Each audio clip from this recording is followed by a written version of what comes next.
Yes, good evening, good afternoon, good morning, wherever you are in the world. Welcome back to Football Heritage stroke Arsenal Heritage TV. We're here for another episode of the Spurs stroke the Arsenal review to look at all things North London. Just messing, of course. This is the Spurs review with lots of Spurs fans. Look at them. Some are good looking, some are not. I'm not going to tell you who I think is what. I'll start with Danny. Big up, Dan. How are we doing? You well? I'm all right, mate. Same Spurs, different day, but it's been a peaceful day, so I'm quite happy. It has. Same Spurs, different day. Dan, we need a picture of you on a T-shirt with that saying. Big up to Dan, the other Dan. I'll tell you what, I'm going to separate you. I'm going to separate you. There you go. I'm going to stick Marlon in the middle. The Danalist. How we doing, man? You good? Yeah, big up Savva, big up Dan, Marlon and Ian, and big up to everyone in the chat. Look, guys, I am pissed. I am so pissed off. After the Ipswich game and the Galatasaray game, I was starting to calm down. But what I've heard over the last couple of days, oh my days. This club, and they did it in the last international break as well, they love to wind you up. And yeah, there's a few things I've got to say tonight. There's a few bones to pick. Good. But I'm sure we'll get into it. Good. Listen, we'll get into it. I was going to say, don't go off on your rant too early. We haven't even said hello to everyone. No, I won't. I'll hold back. Big up to Marlon, Spurs Kings TV, who somebody said to me yesterday, they're the nicest channel on YouTube. Oh, look at them. Oh, they're so lovely. How are you, mate? You good? I'm good. I just want to say a big thank you to Savva, who's helped me out over the last few weeks as well. So I can't moan. Loving it. And if anyone ain't seen the video that we put up on our channel, where have you been all day? 24 hours, and everyone, it's been hitting some numbers. I'll put it that way. But big up everyone. Big up. It's a great video. If anyone hasn't seen it, please get over there and watch that video and watch how many YouTubers are suddenly doing U-turns on all of their crazy predictions from the beginning of the summer and now painting it off as though this is what I said all along.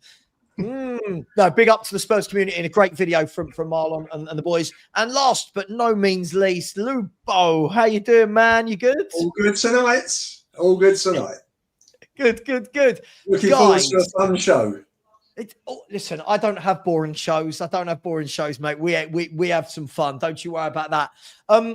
Guys, we might be joined by the one, the only Mr. Box Office at some point.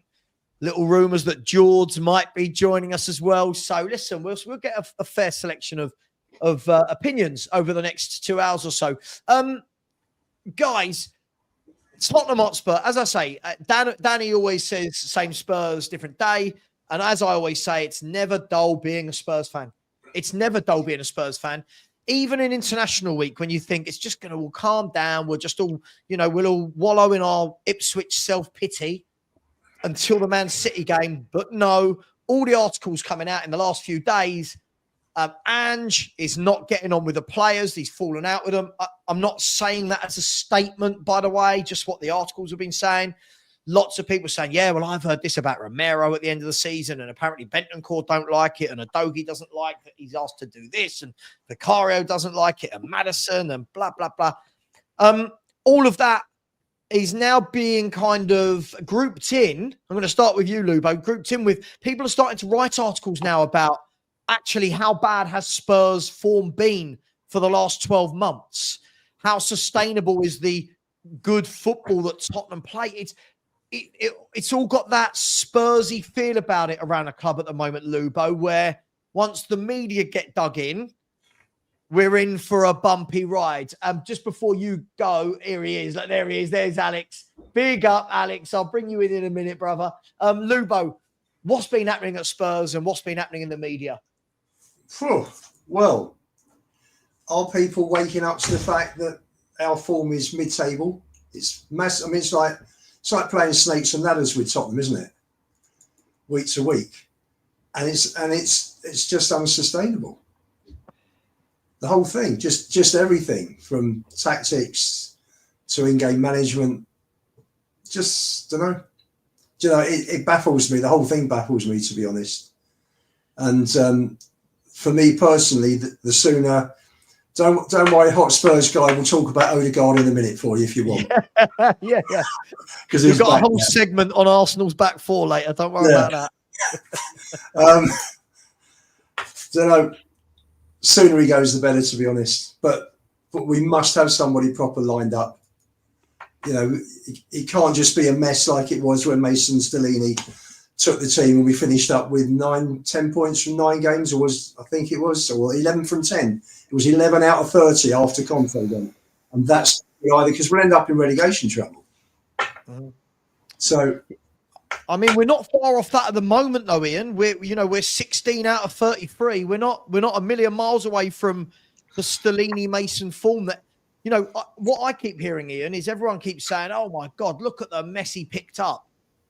Bearing in mind, the mess he picked up was because of Stellini and Mason. When Conte left, we were actually 4th. He's actually taken us no higher than that form Stellini and Mason had us in. No, well, I mean, Stellini and Mason successfully took us from 4th to 8th in the matter of 2 months. Yep. He did walk in. It was a bit of a, I wouldn't say a shit show. It was a bit of a mess at the end of that season. I don't know. Listen, I think everyone was excited. First 10 games, you know, you look at it, 26 points. I don't think anybody who's followed Spurs really thought we would challenge for the league. But it was still nice to see a really great start. You know, you're winning your 26 out of 30. It's terrific. That beat Jose, because in Jose's main year with us, we were top with 23 from 10. Yeah. Yeah. And then unfortunately Bergwijn missed a couple of sitters at Anfield and it all went pear-shaped after that, if you remember. It's starting. The whole thing with the rumours with players, you just wonder where that's gonna end. Listen, they're rumours until somebody actually speaks up. Nobody actually knows for certain. But for me, the players aren't playing for them. You can see the way we play one week, we don't play the next week. You know, it's like they walk in. Do we feel like it? Yeah, let's go for it today, boys. Yeah. And a week later, it's, do you know what? Can't be asked. And that doesn't sound like a happy camp to me. Absolutely. I mean, look, I'm going to come to Marlon next. Marlon's probably the happiest of all of us on this panel about Ange Postecoglou at the moment. Marlon, what do you make in terms of the usual reports are now coming out? Players not happy, falling out with the manager, people questioning tactics. Suddenly, all the players that fans loved 3 months ago when they came in are now suddenly not good enough and we shouldn't have bought them, even though at the time we were called negative for calling that out. What do you make of everything, Marlon? You love it. Come on. What do you make of it? You're on mute. It's that good. He loves it. He loves it so much. He's muted himself. I'm muting myself. Yeah, no, look, it's the love of supporting Tottenham Hotspur, isn't it? It's so up and down. But for me, I always look at this and go, I don't look. Everyone's argument against Ange, I cannot sit there and say you are wrong. I get it. It is what it is. My problem is that again, it's the bigger picture of all of this, and I'll always go. It doesn't matter. Look, it could be Postecoglou, it could be the next man. But 18 months in, this is where we start to go, right? We always start to go down this route with every manager. As you say, the rumours start again, the players start again. They're not enjoying it. They're not this. They're not that. I, for once, just want to see how this plays out. And for me, I think I've got more patience in it. And I go, yes, the form's up and down. It dips. It's horrible. It's horrible to watch. But I want to see how this plays out because I haven't seen it yet. I haven't seen it play out under Levy. He always sacks the guy. It's always their fault. But after this summer, right, I was with you lot. I was like, the transfer window's crap. It's awful. Yes, I don't like Ange's press conferences. I hate them. I hate when he speaks, right? I really think it backs him in a corner sometimes. But I get half the stuff he has to say because he's in a job and if he says something out of turn, he'll get sacked the next day, right? But he wants the job. He wants to be able to prove himself in the Premier League, and he doesn't want it to fall like it has with Conte, it has with Mourinho and all those. But at the end of the day, he's got to sort out these results, especially the away form, and he's got to sort. And like for me, I was fuming against Galatasaray. Everyone saw I was absolutely. I said if he loses against Ipswich, it's up. I'm not that Galatasaray game. You can't do that. You just shouldn't have gone that way. But I'm willing, as long as the cups at the moment is the only thing that's going to save him for me, right, this season. And if he gets through against Manchester United, I'm okay with it, because at the end of the day, I've never backed these players. I said these are the same players that let him down last year. I didn't really understand why the club didn't get it going and get him more denser lanky, right? The Archie Grays of this world and all that. For me, I look at it and go, if they were that good and he really backed them, he'd be playing them. And when he does look to his bench, he'd be bringing them on. And half the time he's not doing that. So I'm looking at it going, yes, I get what you guys are saying. I get other people have been backing the players and this, that, and the other. But let's be honest, the window was horrible. And I predicted at the beginning of the season that we'd be probably about 8th anyway. And I said the form would be up and down. You can go see my prediction. I predicted on the Irish Hotspur, so it's all there for everyone to see. So where everyone else is, I'll find it. Anything where you've said we're going to be in a title challenge, I will find it, Marlon. Don't you worry. But I never see. For me, I didn't say we're going to be in, and I saw this coming. So for me, right now, yes, I'm not happy about the results, but at the same time, I didn't overthink it and go, we'll be up here. I didn't go with Ange saying, we'll be in. I just didn't take that seriously, because we're Tottenham Hotspur, right? And sometimes I just think I just took a step back and went, let me accept what's going on. My biggest issue with him right now, and this is where I will always flip-flop, will always be the North London derbies, right? Because I think we were on the 24-hour stream, and I said that everyone will lose their shit when we go and concede a set piece against Arsenal, which we did.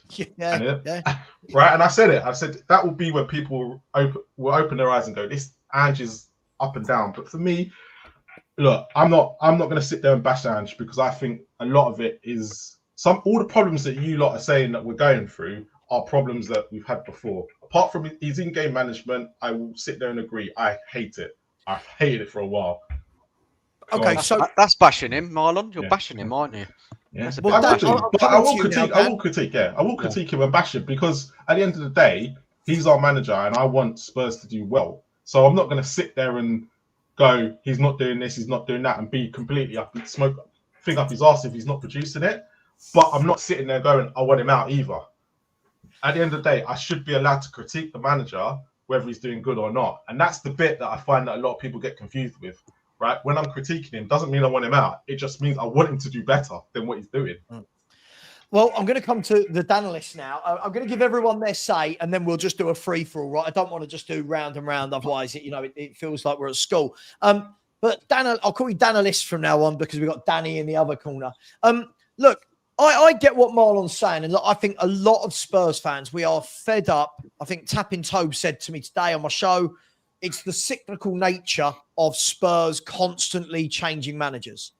However, where I disagree with Marlon is, he kind of swept it under the carpet there for me. Sorry, Marlon, but it was, apart from his in-game management, Dan, that for me is massive. Like, that's where a manager earns their corn. And when we're now blaming all the signings, I'm sorry, but the signings don't have anything to do with these god-awful tactics that we see, Dan.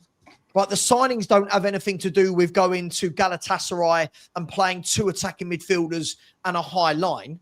The signings don't have anything to do with playing 2 at the back.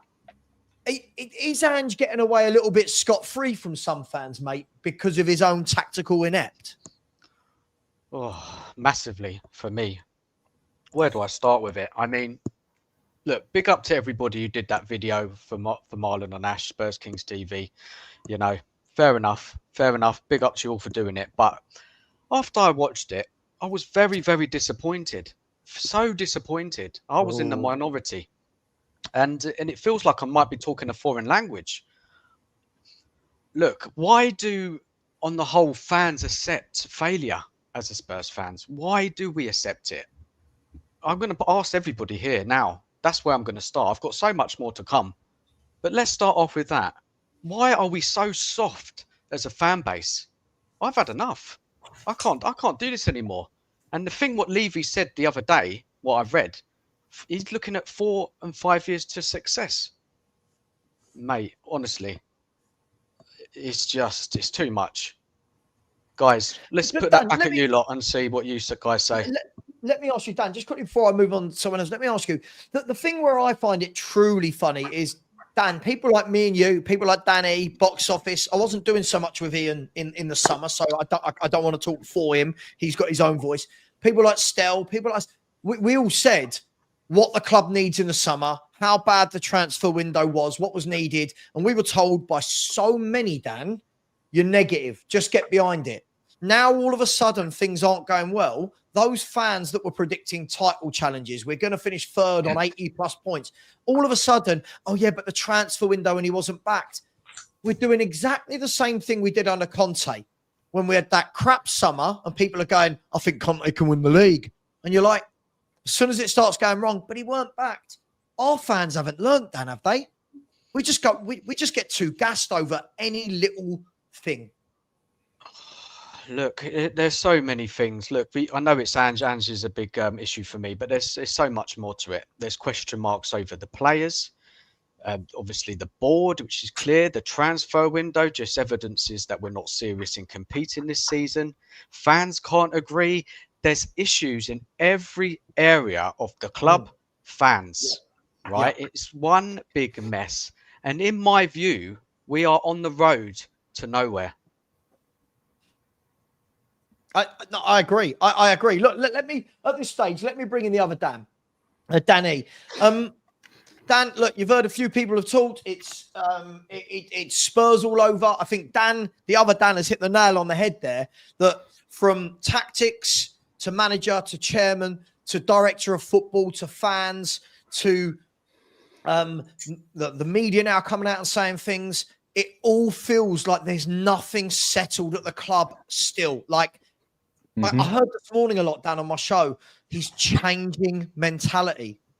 Like, what do these throwaway comments mean, Dan? What are they? Look, it's my saying, isn't it? Same Spurs, different day, except different month, different year, different season, different manager, different players. It all comes down to that, basically. And this manager, I cannot get behind him because he just won't adapt. He won't change his way. Like I said to you lot before we came on here, as far as I'm concerned, football to an extent is like a game of poker, game of cards. There's tactics to it, but you can only play with the cards you got. Yep. And you can still use your tactics, but when you've got a proper dog end, and it is you can only bluff it so far before you get screwed over good and proper. So you then have to adapt and play with the cards you got. This man can't do it. This man wants everyone to adapt to his style of play. But hardly any of that team is good enough to actually do that. I mean, to do that, you've got to be a good player to adapt to several different players, how they play. And he just refuses to adapt to the players of what they are best at. It's either my way or the highway.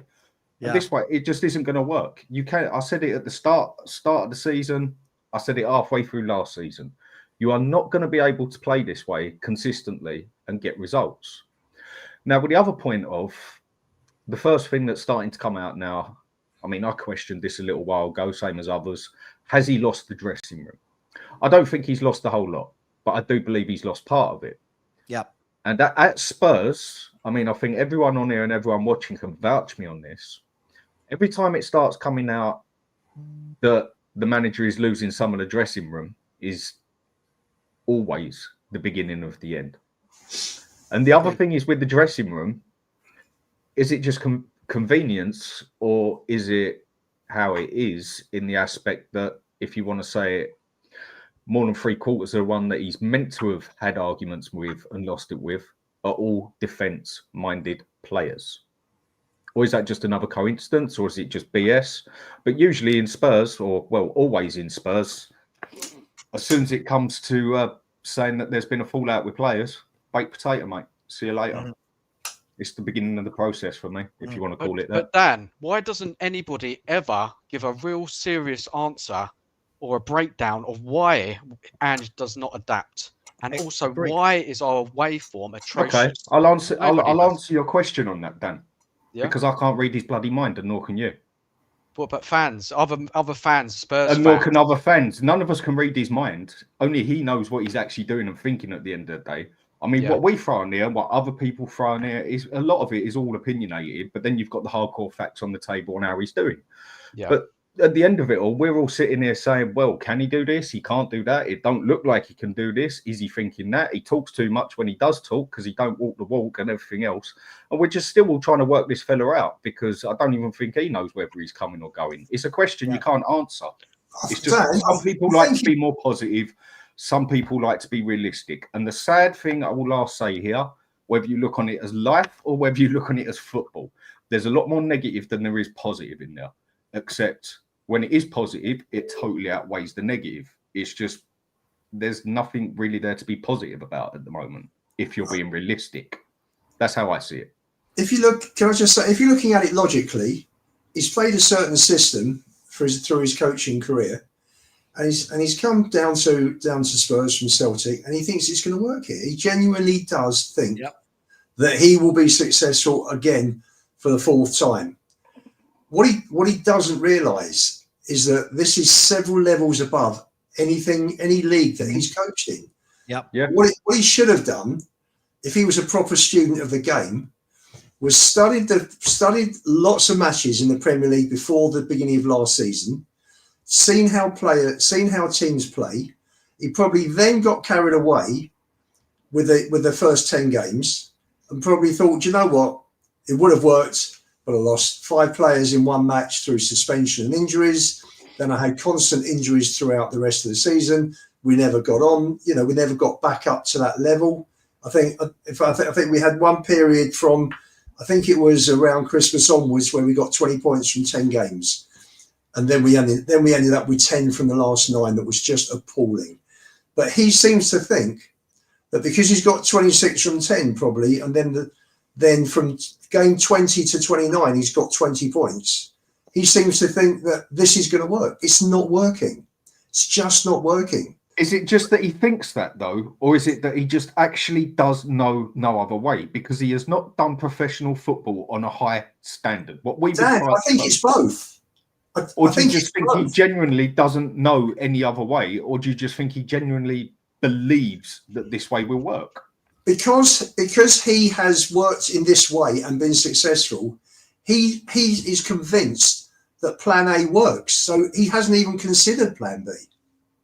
I genuinely think that. Top manager doesn't have different plans. Like when I hear people say, but Pep doesn't have Plan B. Pep's got A, B, C, D, E, F.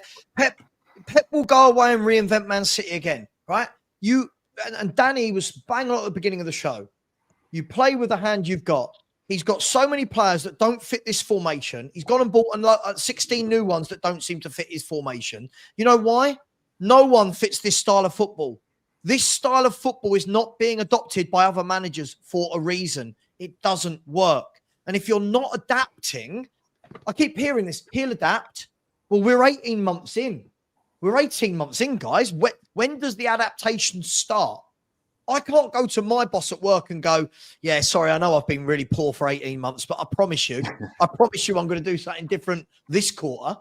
I don't get it, guys. I keep hearing that he's going to adapt. And, people say, I like Ange. He just needs to tweak this. This doesn't need a tweak.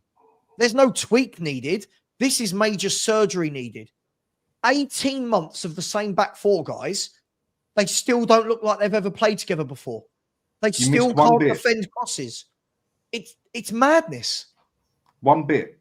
In this 18 months, in that first 11, basically one player has changed on that 11. One. And that is Solanke.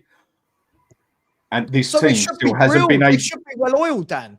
Exactly. And over 18 months, they're not. 18 months of basically the same 10 of 11 people on that pitch.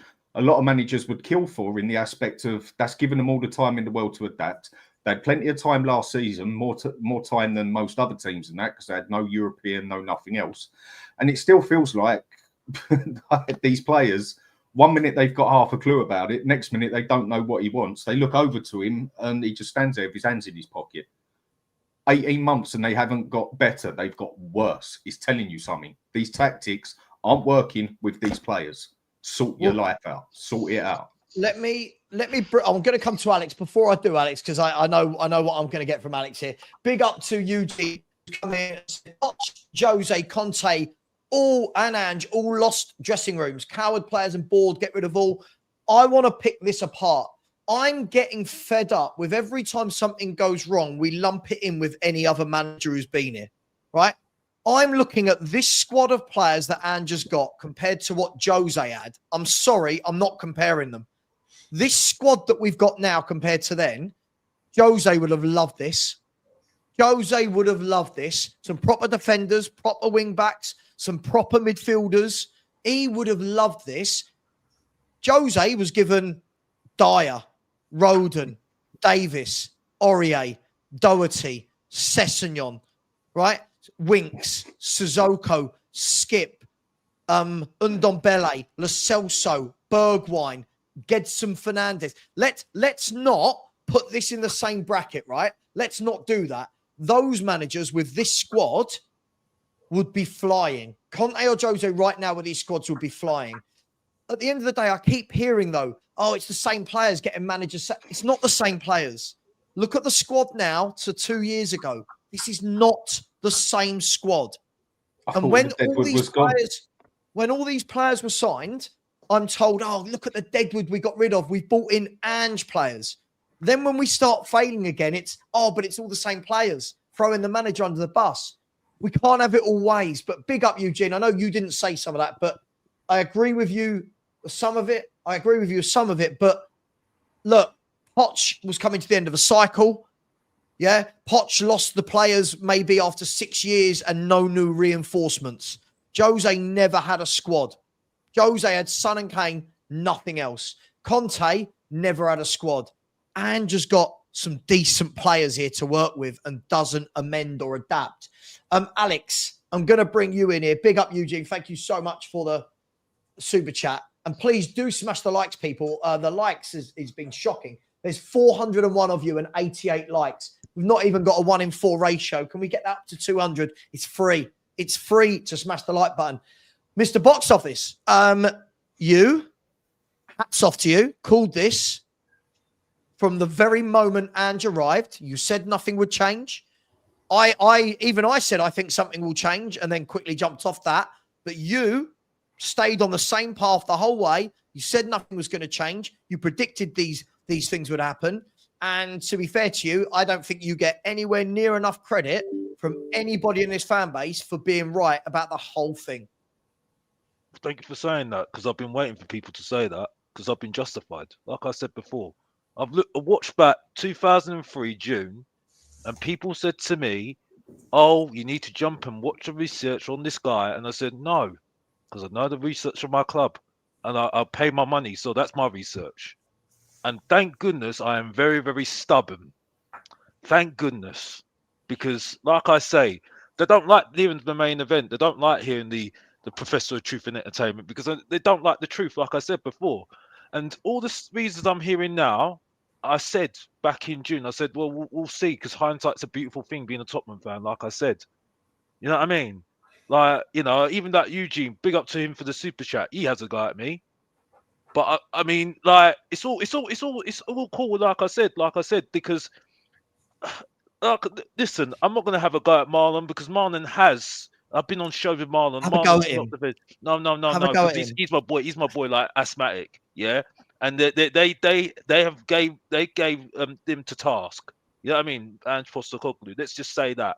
And it's ironic now. We've seen the news at the moment that some of the characters, some of the players are down in tools, saying that they don't like Ange. They're falling out with him, because those players are big characters, which is what I said previously. You can't handle big characters. What I've said, I'd rather have Højbjerg back in my midfield, the Celso back in my midfield. Big characters.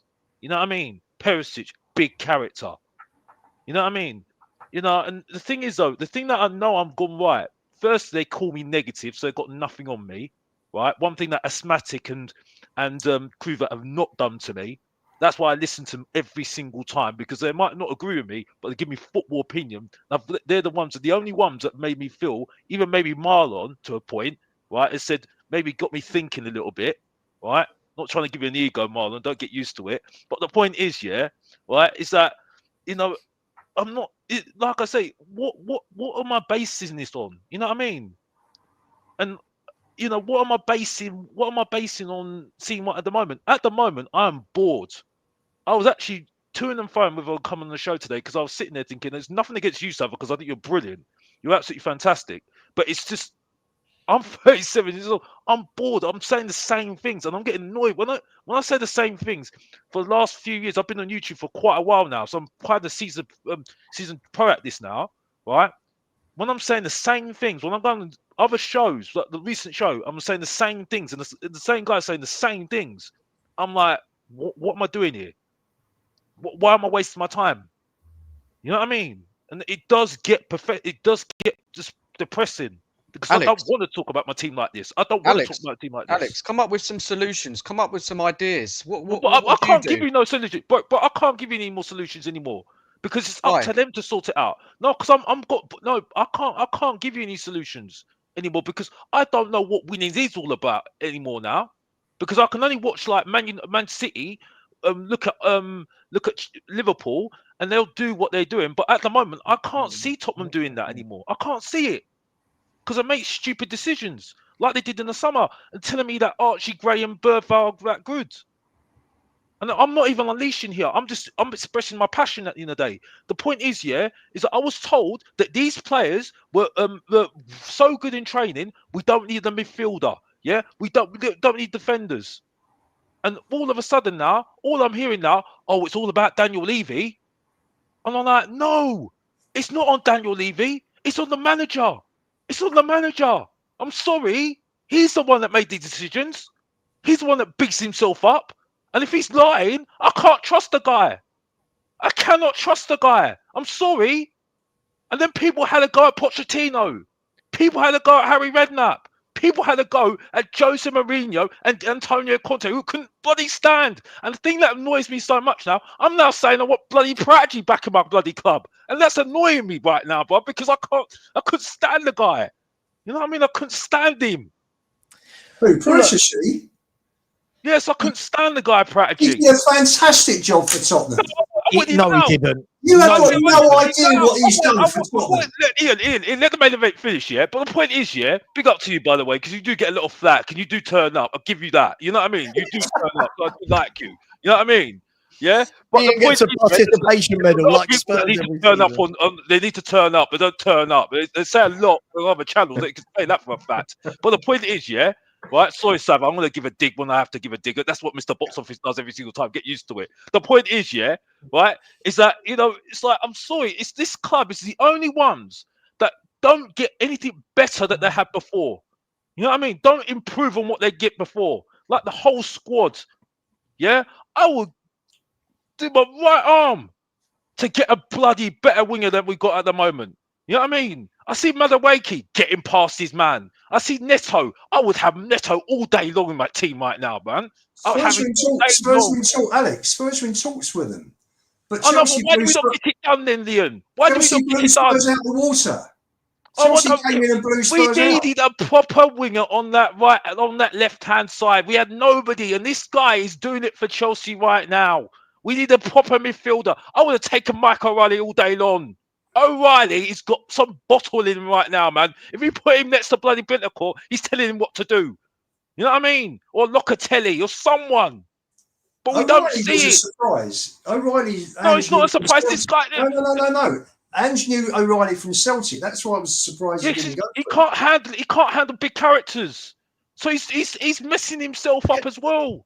Can I just step in a second, Alex? I think one of the key things as well, I'm hearing today from a couple of people that are close to Celtic that apparently Ange fell out with players at Celtic as well.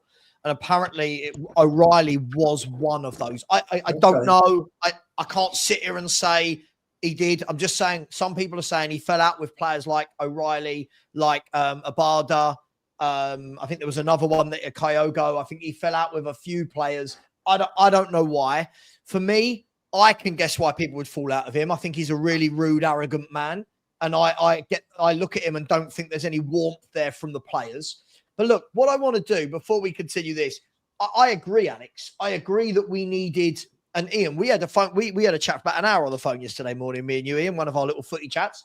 And I think we both agreed that Ange wanted Gallagher and Neto. My problem, as I said to you, Ian, wasn't that we didn't get Gallagher or Neto, because you don't always get your first choice. My problem with the football club was that it was either Gallagher or Neto or nothing.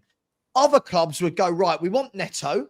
He's our first choice, but here's the next 4 wingers behind him of a similar nature, right? Might not have all the same skills as Neto, but of a similar nature. Let's go and get that person. We didn't do that. We literally went Gallagher, Neto. Oh, we can't get either of them. All right, we'll just buy kids. And Sav, that is Sav, what baffles me. Sav, we presume we didn't have anybody lined up. I'm sure Lange did, but Ange just didn't sign off on them. All Ange wanted was Gallagher. It was all over the press for months and months and months. He was like just blinkered with Gallagher. That was it. Yeah. Gallagher is a Chelsea boy who's come right the way through the academy. There was no way he was ever going to join Tottenham. He's gone abroad. I mean, Gallagher probably would have actually been perfect for his style of football. I agree. Because he's all action. He's on the go the whole time. He's good in the tackle. He's quick thinking. Asking about Archie Gray. Archie Gray will be good, but Archie Gray wasn't bought to go straight in the first team. And, whatever people will hear about, Spurs turned around and said about Gray and Bergvall, that was rubbish. That was nonsense. These 2 kids haven't played Premier League football. We didn't buy established players apart from Solanke. It was crazy. The whole thing was crazy, but Ange signs off. Now, if he only wants Gallagher and he thinks he's going to get Gallagher, and he was deluded and delusional, and he's never going to get Gallagher, but he's not looking at other midfield players in the meantime. So it's easy to turn around afterwards, after you've been knocked back and say, I think Gray and Bergvall, are brilliant. I don't need anybody. He's saving face. What's Hanlan doing? Sorry? What is your Hanlan doing then? What is your Hanlan doing then? Because the thing is, though, I'm not being funny. I'm sorry. This is excuses now for this guy. Because, like I said, on a Tuesday night on Spurs Kings TV, Hatsmatic gets me players for free. For free. Every single Tuesday night, midfielders that are better than him. Andrew Gomez, man. You know what I mean? Who's an England player. Plays, I think is it Lyon? Sorry if I got that wrong. Yeah. Lille. Yep. I mean, come on. And how did we not know about him? I've got to tell you something. I must tell you something. We could have gone for Kudos. He wanted Johnson. You tell me. I don't rate Ange's opinion on players. And Kudos was cheaper. Let me bring in some of the guys at the top, because otherwise it's just going to be a Ian Alex battle. Guys, Ange, listen.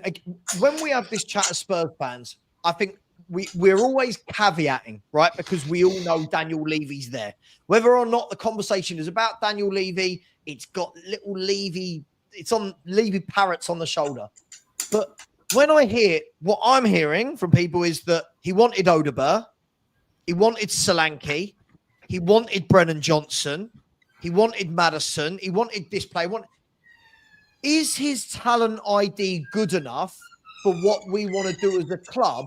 Or is his talent ID still stuck in a Celtic mindset?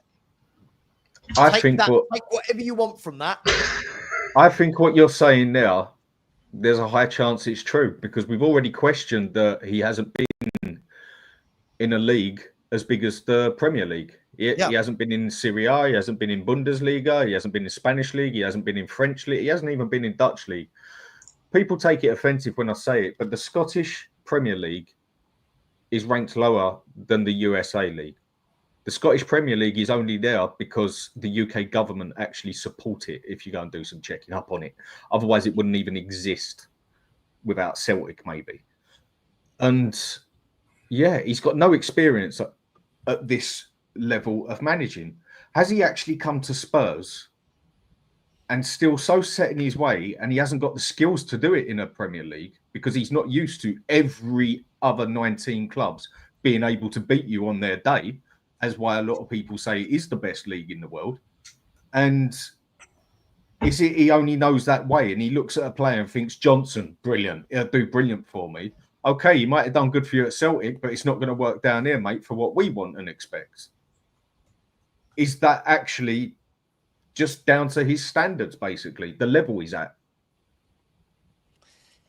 Yeah, I mean, Marlon, talent ID. I mean, if we're hearing that he did want Odegaard, And again, I'm not knocking Odegaard, and I feel sorry for the injury. But again, it's another 30 million that could have gone on. For me, I think if you add that 30 million to some of the money we spent on other players, you could get much better wingers than Odegaard. Is it a worry? Solomon, Odegaard, Johnson, Werner, this level of forward and Valise, this level of players he's signing off on look very weak for me. Nah, look, me and Ash have never clashed on this. This is one thing me and Ash always get him about. His talent ID is not there.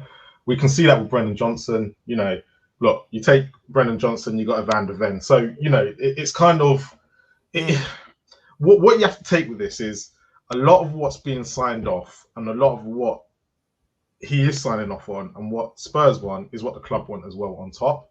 So Ange has always been known to work with younger players. So Spurs have always been the club. Spurs are now in that. You can see that what we saw in the summer was we saw all these young players come through the door, whether they were good enough or not, which most of us probably sat here and argued, well, no, they're not. They're not going to change anything in the first team. It's exactly what's the route Spurs are going down. And we've been down this route before when Levy and Enoch done it with Martin Yolwood back in them days. But the problem is now we've moved on from there. Like when that happened, we were a mid-table side. We've now turned into a team that's competing in Europe each season, right? Most of the seasons. So the talent ID that needs to come from Spurs at the moment is it needs to be better, and we need to stop acting like everyone was going. We need to act like Brighton. We need to act like Brighton. But no, we need to act better than Brighton because we need better players than what Brighton have, right? And yes, they've got the Matomas of this world and whatnot, but could you imagine Danny Welbeck playing up front for Spurs? That just wouldn't work, would it? Come on, we have to be totally honest no, here, you're right. right? So for us, we are just stuck in this place where, and this is always going to be the problem with Tottenham Hotspur. Do we want to compete with the Champions League clubs, or do we just want to be better than the rest? If we want to be better than the rest, well, at the moment we're neither. Well, look, we finished 5th last year, right? We still have to take that. I know we had a bad end, bad end, right? But we still finished 5th last year, and Villa obviously have got Unai Emery. He's a decent manager, and look what happens when, this is where Savva, I do agree with you, right? The word patience, rebuild, and all that kind of stuff. I go look at someone like Hansi Flick, who's gone straight into Barcelona, like that.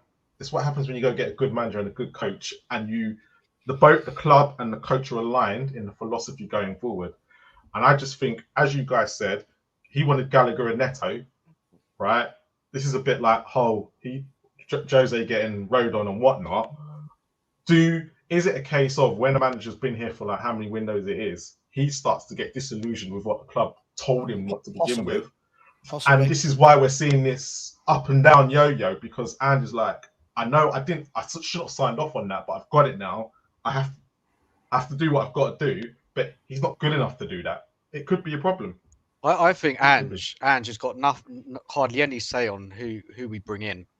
I think he's taken the job. He's accepted the terms and conditions.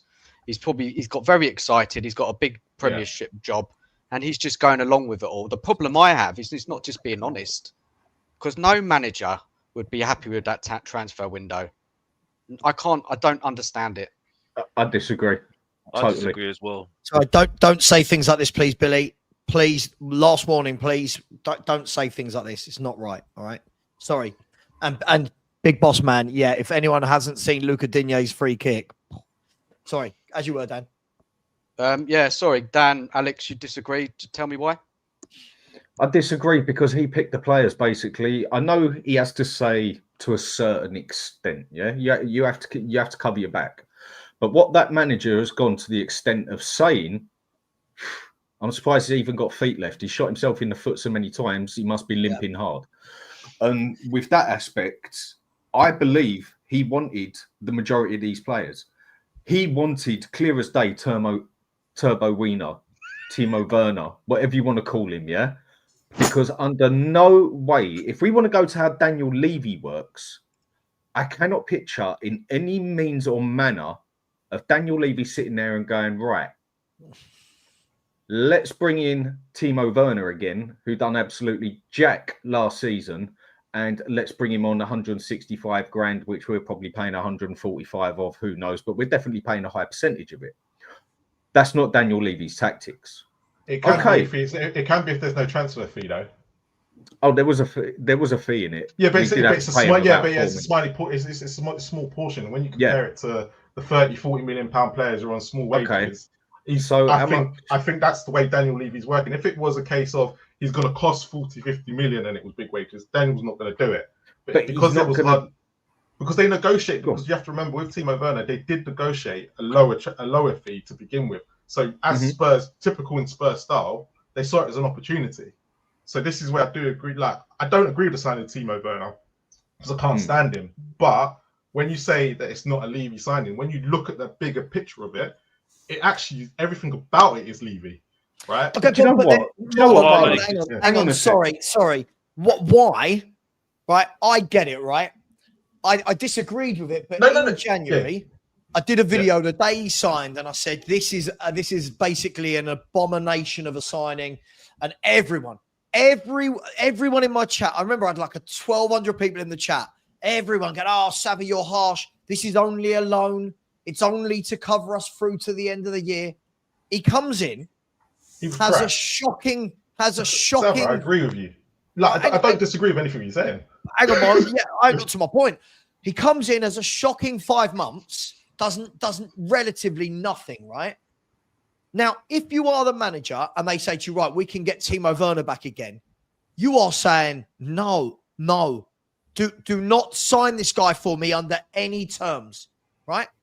But Timo Werner has played 13 of the 17 games so far this season. That tells me that he did want him again. And again, I can see he doesn't know a good winger. Look at every winger this man signs. They can't actually do what wingers do. Werner can't do it on the left. Brendan Johnson's an inside forward who, when he gets the ball on the right wing, literally looks like somebody has been plucked from the crowd and told, go on, beat a man. And he's like, I can't, I'll pass it back 2 yards. His talent ID, sometimes we can blame Levy. I fail to believe that they've bought in. No, you've missed my point. One second. You just missed my point, right? It's not the fact. Look, I'm not saying that Ange. I'm saying Ange is wrong for re-signing him, and I believe Ange signed off on it.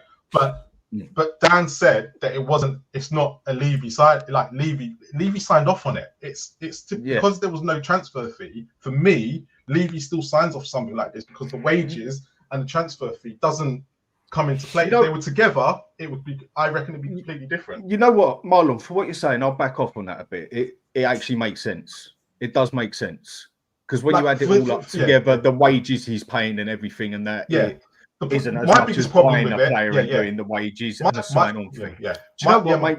You got a fair point. I'll hold up on that one. My biggest problem I won't hold up on. He got Werner again. He signed it off. He should have signed it off, and I agree. I'll tell you why he got Werner though. And for the first 6 months, I didn't really argue it because I understood why he got Werner. Werner plays football exactly the same way as Son, exactly the same way. It's just he's a very, very, very poor man's Son.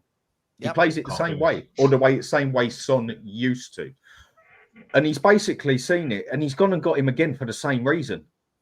And that on its own should just be a sackable offence, like getting Timo Werner twice. But I understood why he got him for the first 6 months. There was a logic to it, even though it was a very poor pick, but there probably weren't many out there. But then he goes and sees them do that. And then he sits there and says, blatantly, as clear as day on TV, one of our main problems is we're not consistent enough up front. We're not scoring the goals we should. And then my man goes and re-signs Timo Werner. No, man, sort this crap out. But with what you said first off about the money, this and that, do you know what? I'll back off on that. I think you got a fair point. I think the problem is at the moment, and I've said it before, and now everybody's starting to agree with me. He's not a good coach, Ange Postecoglou. And the thing is, though, when he's just made the decision like that to get youngsters in, you need to coach them. And also, if you're not a coach, you need good coaches around you to actually coach them as well. But he's not doing it. He's not doing that. He's got Nick Montgomery there, who's a player development guy. He's doing set pieces, and you can clearly see that no one's developed. No one's got better in the squad. And you know what I mean? It's like if you're gonna play a system, if you play a system, this is where this is what no, it hasn't because all he's got is more energetic. No, he hasn't. He has not. He has not what we had. improved. Come on. No, he's not. I think Marlon, I love you. Marlon, you're good. You're good. You're my boy. I agree with your points, but I agree. I don't think he improves players. I think he has a poor coaching staff. I've always said this. His coaching staff are mediocre. That's the reason why no one. If you're a manager, because look at Arsene Wenger. Look at Arsene Wenger. Has improved to what we had. But that's not even that much. I'm sorry, but Marlon, no, we're biting at crushing at scores again. You're doing it again. Yeah, but I'm sorry. Yeah, but to say nobody, I'm saying there's nobody one. Has improved. No one said he's improved. Yeah. He's not. Bro, I'm sorry. One game. No, it's not one game. One game. He's a bit more consistent than what he was when he was coming in at the team under Conte. What is that? I'm sorry. Yeah, last season, bad. Sarr was our most stable midfielder, wasn't he? Last season, Sarr was probably our best midfielder because if anyone had it, he had a little bit of consistency in midfield compared to the others, wasn't it? I'm not. Look, get this right. I'm not saying Sarr is absolutely the best and brilliant and all that, but when you were talking about improvement, no, I'm agreeing with you, Marlon. Yeah, I know you. No, I know Dan. I know you're agreeing with. It's these two at the bottom. Right? I'm messing about. But when I look at what Sarr we had, especially when he came off against Newcastle, right, and you go back to that point, Sarr has slightly improved since then. I'm not saying he's become brilliant, but is that Ange's coaching, or is it just because he's a tiny bit older now? And he's energetic. One or the other. Because he's energetic. Playing more first team games. He's no better. He's no better than Gallagher. Well, no, Gallagher's much better than him. But the thing is, I put him in the same breath as Gallagher. But he's athletic. He's athletic. That's all he is. All he is athletic. He's not that special at the moment. He don't look like I say, wow. The only player that has wowed me right now, and this is sad right now, is Mikey Moore. And he's only had 15 minutes. That just sums it all up. Mikey Moore, not even Kulusevski. Kulusevski.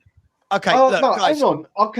Can I counter that one quick? Yeah, Kulusevski has improved since they've played him in the middle, which I've been shouting for 14 months. Yeah, but he's doing the same thing he did at Parma, though, bro. I love. No. At Parma, he didn't even play in the middle. On Parma, he played on the right. They didn't play him in the middle till the last 6-7 months at Juventus when Ronaldo turned around and said, "Stick this man behind me," and that's when he done that. With Kulusevski, they finally put him in his better position, which he blatantly stated, and he does for Sweden. Exactly. I think you can say Kulusevski has improved. But he's still so up and down. Like, again, games like Ipswich, games like Palace, I don't see Kulusevski doing a thing. Then he has a great game against someone, and we start making videos about him being the best midfielder in the Premier League. And I think Maddison gets a harsh charge. I think Maddison gets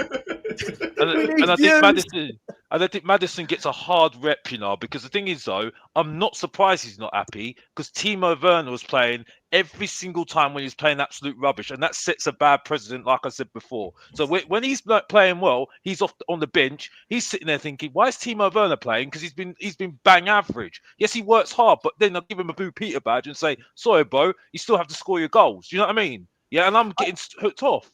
So what is that all about? Do you know what? I think the problem for me, and I want to bring up some facts in a minute, and then I'm going to go back to Dan and to Dan, this side of me, and Ian. I think we're so starved of success. We truly are. I said this the other day. We're so starved of success. Someone chucks a cracker at us, and we think it's a 3-course meal, right? We think like that's what Spurs are. That right? We get a player has a couple of good games, like when Kulu had 2 very good games back to back. Rather than saying, you know what? Yeah, keep doing this all season. What we do is we go, this guy's the best in the league. We did it with Bentancur a couple of years back, right? We did it with Adogi last season. This guy, is there a better left back in the league? Yes, many better. But this is what we do. We overhype everyone. And this is what makes me laugh. We've got 510 people in the chat at the moment. Let's say when I have an average of 500 people in the chat, if I turned around and I said, I'm just saying, I'm not going to say this. If I turn around and said, I think Destiny Udogie, he's okay. Sar's okay. Kulu's okay. Bentancur, Son, Van der Ven, Romero, Vicario. All I get back from people in the chat is, oh my God, are you crazy? Porro's the best right back in the league. And Vicario's brilliant. And Maddison's great. And this player's great. Van der Ven's brilliant. Romero's world class. Bentancur's brilliant. Kulu's the best at this. Solanke's perfect. Cool. Everybody raves these players. Boom. The moment we start doing badly, suddenly, oh, but look at the players he's working with. Hang on. You've all been telling me for years that these players are bloody brilliant. Suddenly, when it doesn't work, those players are shit. Be consistent. Have an opinion of a footballer. Stop flipping and flopping from game to game what you think of them. Even poor players have good games, right? We've seen it down the years. Remember, Dean Marnie came on, burst onto the scene for Spurs and scored a couple of cracking goals on. Everton. Was it New Year's Day? Yeah, Everton. Everton. Yeah. Oh my God. Can you imagine if that was this era? If that was this era, oh my God. Spurs have got the new Rabiot. Spurs have got the new Chouameni. This is what we do. We put them there and then blame them when we don't win. For me, I think we've got a good team. Good. Not great. Not shit. I think we've got a good team. And when people say to me, I'm going to rant for a minute. When people say to me, oh, who comes in and wins then? That's not my gripe with Ange. My gripe with Ange isn't that we're not winning a league. My gripe is this. I'm going to show you all, right? If anyone watched my video earlier, apologies. You're going to see it again, right? This is my gripe with this manager, right? This is Tottenham Hotspur this season. This is this season, right? Don't know why Ipswich is blue. I don't know why. Sorry. But Tottenham Hotspur, slap bang in the middle of the table. This is where we are right now. Lost 5 games, right? Look at the away form. We've won 1 away, drawn 1, lost 3, right? That's Tottenham Hotspur. We've lost 2 games at White Hart Lane already, which is more than all of our rivals. If you look at our rivals, right? Forget Nottingham Forest. Look at all of the rivals for 4th place. Villa, they've only lost 1. Newcastle have lost 1. Brighton haven't lost the home game yet. Chelsea have lost 1. Liverpool have lost 1. Arsenal and City haven't lost at home. We've already rocked up and lost 2 at home. Now compare the away form to these clubs. Tottenham again. We're the only club in the top 10 that's lost 3 away games, right? 3 away games. Now, if that's not bad enough, right? Big up, Marlon. You got to go, right? Take care, bro. Love you. Take care. See you later, mate. Love everyone. Cheers. Thank you. Big up, Marlon. If that's not bad enough, guys, and you're going to have to let me rant on this one, here's Tottenham Hotspur for the last 28 games of last season, right? Forget the new manager bounce. This tells you what we are as a football club. This was 7 months of form, right? This was 7 months of form. Again, where are Tottenham Hotspur? We're 9th. Tottenham Hotspur are 9th in that table. So from the moment we lost our first game, Tottenham capitulated. Ange had no idea what to do with the team, didn't change the tactics. And for the last 28 games of the season, we lost as many games as we won. We scored as many goals as we conceded. And 52 goals conceded in 28 games is absolutely pathetic, right? Absolutely pathetic when you look at the teams, the proper top teams, right? Now have a look. In those games, Tottenham, we were behind Bournemouth for the last 28 games of the season. We're behind Newcastle, and I'm told that this guy's crap. I'm told that Eddie Howe's crap. Wouldn't want him. We were behind Eric Ten Hag. That guy's been sacked for being shit. We're behind Aston Villa, who were playing deep to the semi-finals of a European competition. We were playing once a week. We're 11 points behind Chelsea, who I'm told was shit last year. They're a mess. They're terrible, right? Look how many points we were behind. 19 behind Liverpool. 25 behind Arsenal, right? This isn't poor form. This is diabolical form. Now, here's the big one, ladies and gents. Are you all ready? Are you ready for this? This is Tottenham Hotspur for the last calendar year. This is 12 months, right? This is 12 months. I think there's one game missing, as Ian pointed out to me earlier. Apologies, I can't make the algorithm change, right? This is Tottenham in the last 12 months. You can see there from the 1st of November, which is my birthday. Happy birthday, me, on that day. through to the 15th of November this year. So this is 54 weeks of form, right? Again, look at Tottenham Hotspur, right? 8 defeats at home in a calendar year. 8, guys. 8. Now look at the clubs above us, how many games they lose at home, right? City don't lose at home, right? Liverpool 2, Arsenal 2, Chelsea 2, Villa half of what we did, Newcastle only 3, United, who are shit under Ten Hag apparently, only 5, Bournemouth 4, right? Spurs 8. Look, Fulham 7 less than Spurs. Brighton 3, West Ham 5, Everton 5, Brentford 5. We lost the same amount as Palace. Luton and Burnley lost less games than us. Now look at the away form. Hang on, Ian. I'm running. I'm going. Right. Go. Now look at the away form. Tottenham Hotspur have lost 9 games away from home in a calendar year and won 3. We've won 3 away games in 12 months, right? 3 away games. Now look at the teams above us. Look at them. Villa have won 9 away. Chelsea 8. Arsenal 12. Liverpool 11.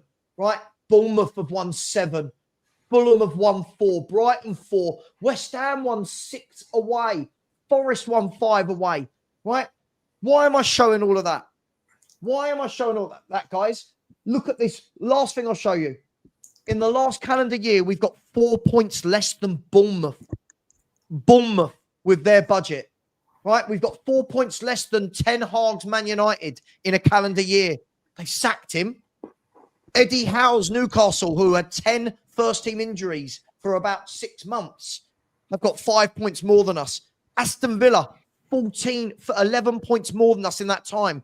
Chelsea, 14 points more than us.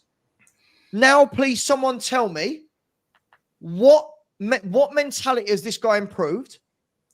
What on earth are people, when I'm seeing people go, he's an 8 out of 10, I'll give him an 8 out of 10. He's changing the club. We play good football. Those stats are bloody appalling.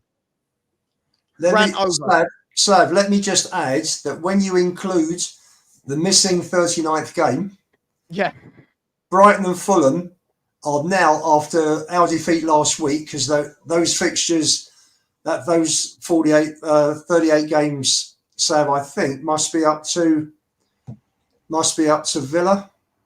Right. I think so, yeah. So you add in our defeat to Ipswich. And Brighton and Fulham are level with us on points. Mate, sorry, guys. Should we have the same in a year? Shit is that? Look how shit that year is. It's the same with people make excuses about Harry Kane. People make excuses about Harry Kane when we all knew Harry Kane was leaving. And let's be honest here, he replaced Harry Kane with Brendan Johnson. Oh, yeah, but no, Alex, you're right on what you're saying, but I'm not having the one on the... I'm not going to have that one with poor Mr. Postecoglou. He didn't have Harry Kane. He never had Harry Kane. That's what I'm saying. I'm not making excuses. I'm saying that people are making excuses about the Harry Kane. No, but a lot of people... Oh, right. I misunderstood you. Forget Harry Kane. The other side with it is... Someone jumped into those stats and that form for a calendar year. No, he's living off those 10 games. And I told everyone at the start of the season, be careful, people. He's not going to have those first 10 games that he had last year to live off to save his arse. Because the only thing that actually saved him last year was those first 10 games. Now, if you would have taken last season, patched those first 10 games with these first 10 games, where would we have finished last season? Out of a question for anybody who wants to add that up. I don't know, but it wouldn't have been good. And let's be honest, would it? Those first 10 games saved his arse. It would basically be knock about 14 points off what we'd done last season. I don't think he was impressive last season anyway, because let's be honest, he had 1 game a week and he didn't do well. No, but that's not what I'm saying. The point is he won 10 games. There you go. Yeah. And that's what saved him. If you go and take last season, take those first 10 games and change it, or 11 games and change it to 5-1-5, that's about 15, 14 points, whatever it is off the top of my head, back. If we basically play exactly as we did last season, no improvement, but not getting worse, where are we going to be? Because we haven't got those other 10 games that saved our ass. So last season, take away roughly 15 points from us, where would we have finished? 11th. We are on target to finish up with, I think, 54 points this season, which is mid-table, 10th, 11th, 12th, depending on. So do you think he would have got sacked then? Would you got sacked? Because I don't think he would. Yes. I don't know if he would have got sacked, I don't know. It'd have been gone because the fans would have turned on him completely, 100%, like they did on Nuno. Again, which says to me, why do I back managers? Why should I back managers? I totally agree with you. He lives on those first 10 games. He still does it now. People looking at, like, the worrying thing there was, look at how many of the clubs below us don't even lose that amount of games away from home or at home. Like, I know it's a bit of an anomaly because we don't really draw games, right? But in the last calendar year, we've lost 8 times at White Hart Lane, 9 away from home, and 3 away. So if I'm not wrong, guys, we've won 3 in 19 away games. 17, so we played 22 out of those 39 at home. Okay, fair enough. So we've won 13 and lost 9. We haven't drawn 1 game in 22 at home. Not 1. So we've lost 9 in a calendar year at home. That is absolutely... Sorry, where is this? I'm so angry by this because I keep getting told, you're not a real fan, just get behind it. This is a process. All of these facts are going down. The form, everything is getting worse at this football club. And I'm led to believe, just get behind him. He's brilliant. He'll change it. It's shit. It's the way you talk. It's even with the goals. The goals, look at the goals we've got this season. Everyone's saying like we've progressed on goal scoring. Okay, yeah, we have. But look at how many we've scored in certain games. We haven't been consistent scorers as such. It's in about 3 games that we've had a high patch of goals that's actually put us up there. It's not because we're consistently scoring 3 every game. We're at home then most of the time.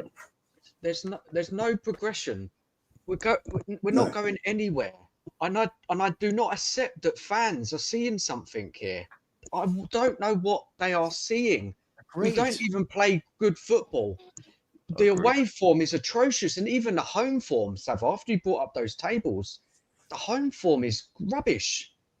I don't understand it. I just don't understand it, and I do not accept it. Oh, no, it's 8. Sorry, you're right, 8. And we need to move this manager on. The quicker he goes, the better. Get somebody in who can get this lot organised, get us harder to beat, improve these statistics. And until that happens, we're just going to continue on the decline.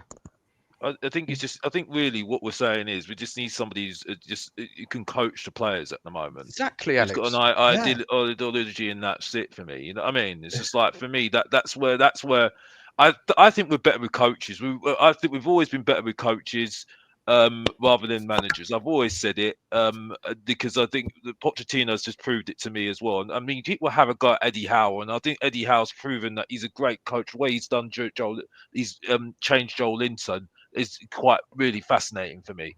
You know what I mean? So, you know, I think, and seeing what Martin Jol did for us, Harry Redknapp was part of a coach or manager, but he had coaches under him that could coach the team, because the way that they changed Gareth Bell's fortune was quite actually amazing, to be honest with you.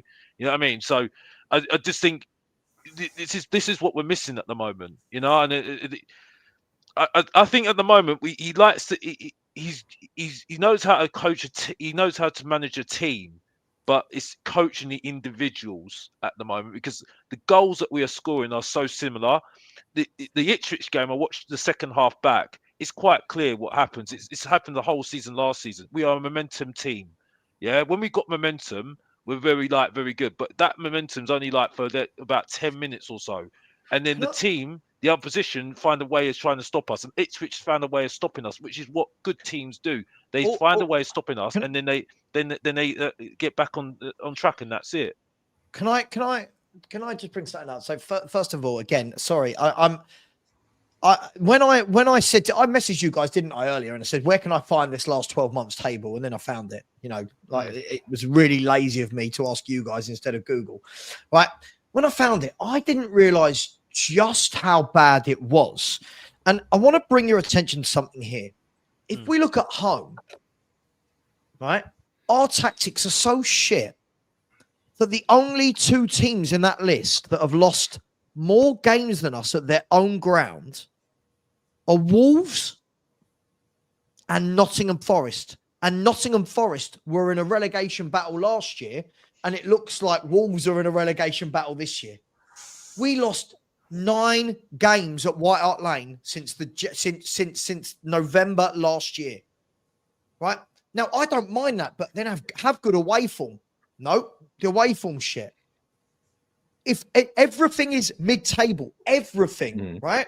Now, I'm not going to believe this, right? I'm not going to believe this, guys, that no one's going to tell me Fulham, right there with us, have a better squad than we do. No one's going to tell me West Ham, who are 3 points below us, right, have a better squad than we do. Bournemouth, who are above us, have a better squad than we do. How are their managers getting the same amount of points as Ange Postecoglou, yet everyone raves about our players? And you know the one last thing I want to say to you all, and this drives me absolutely mad.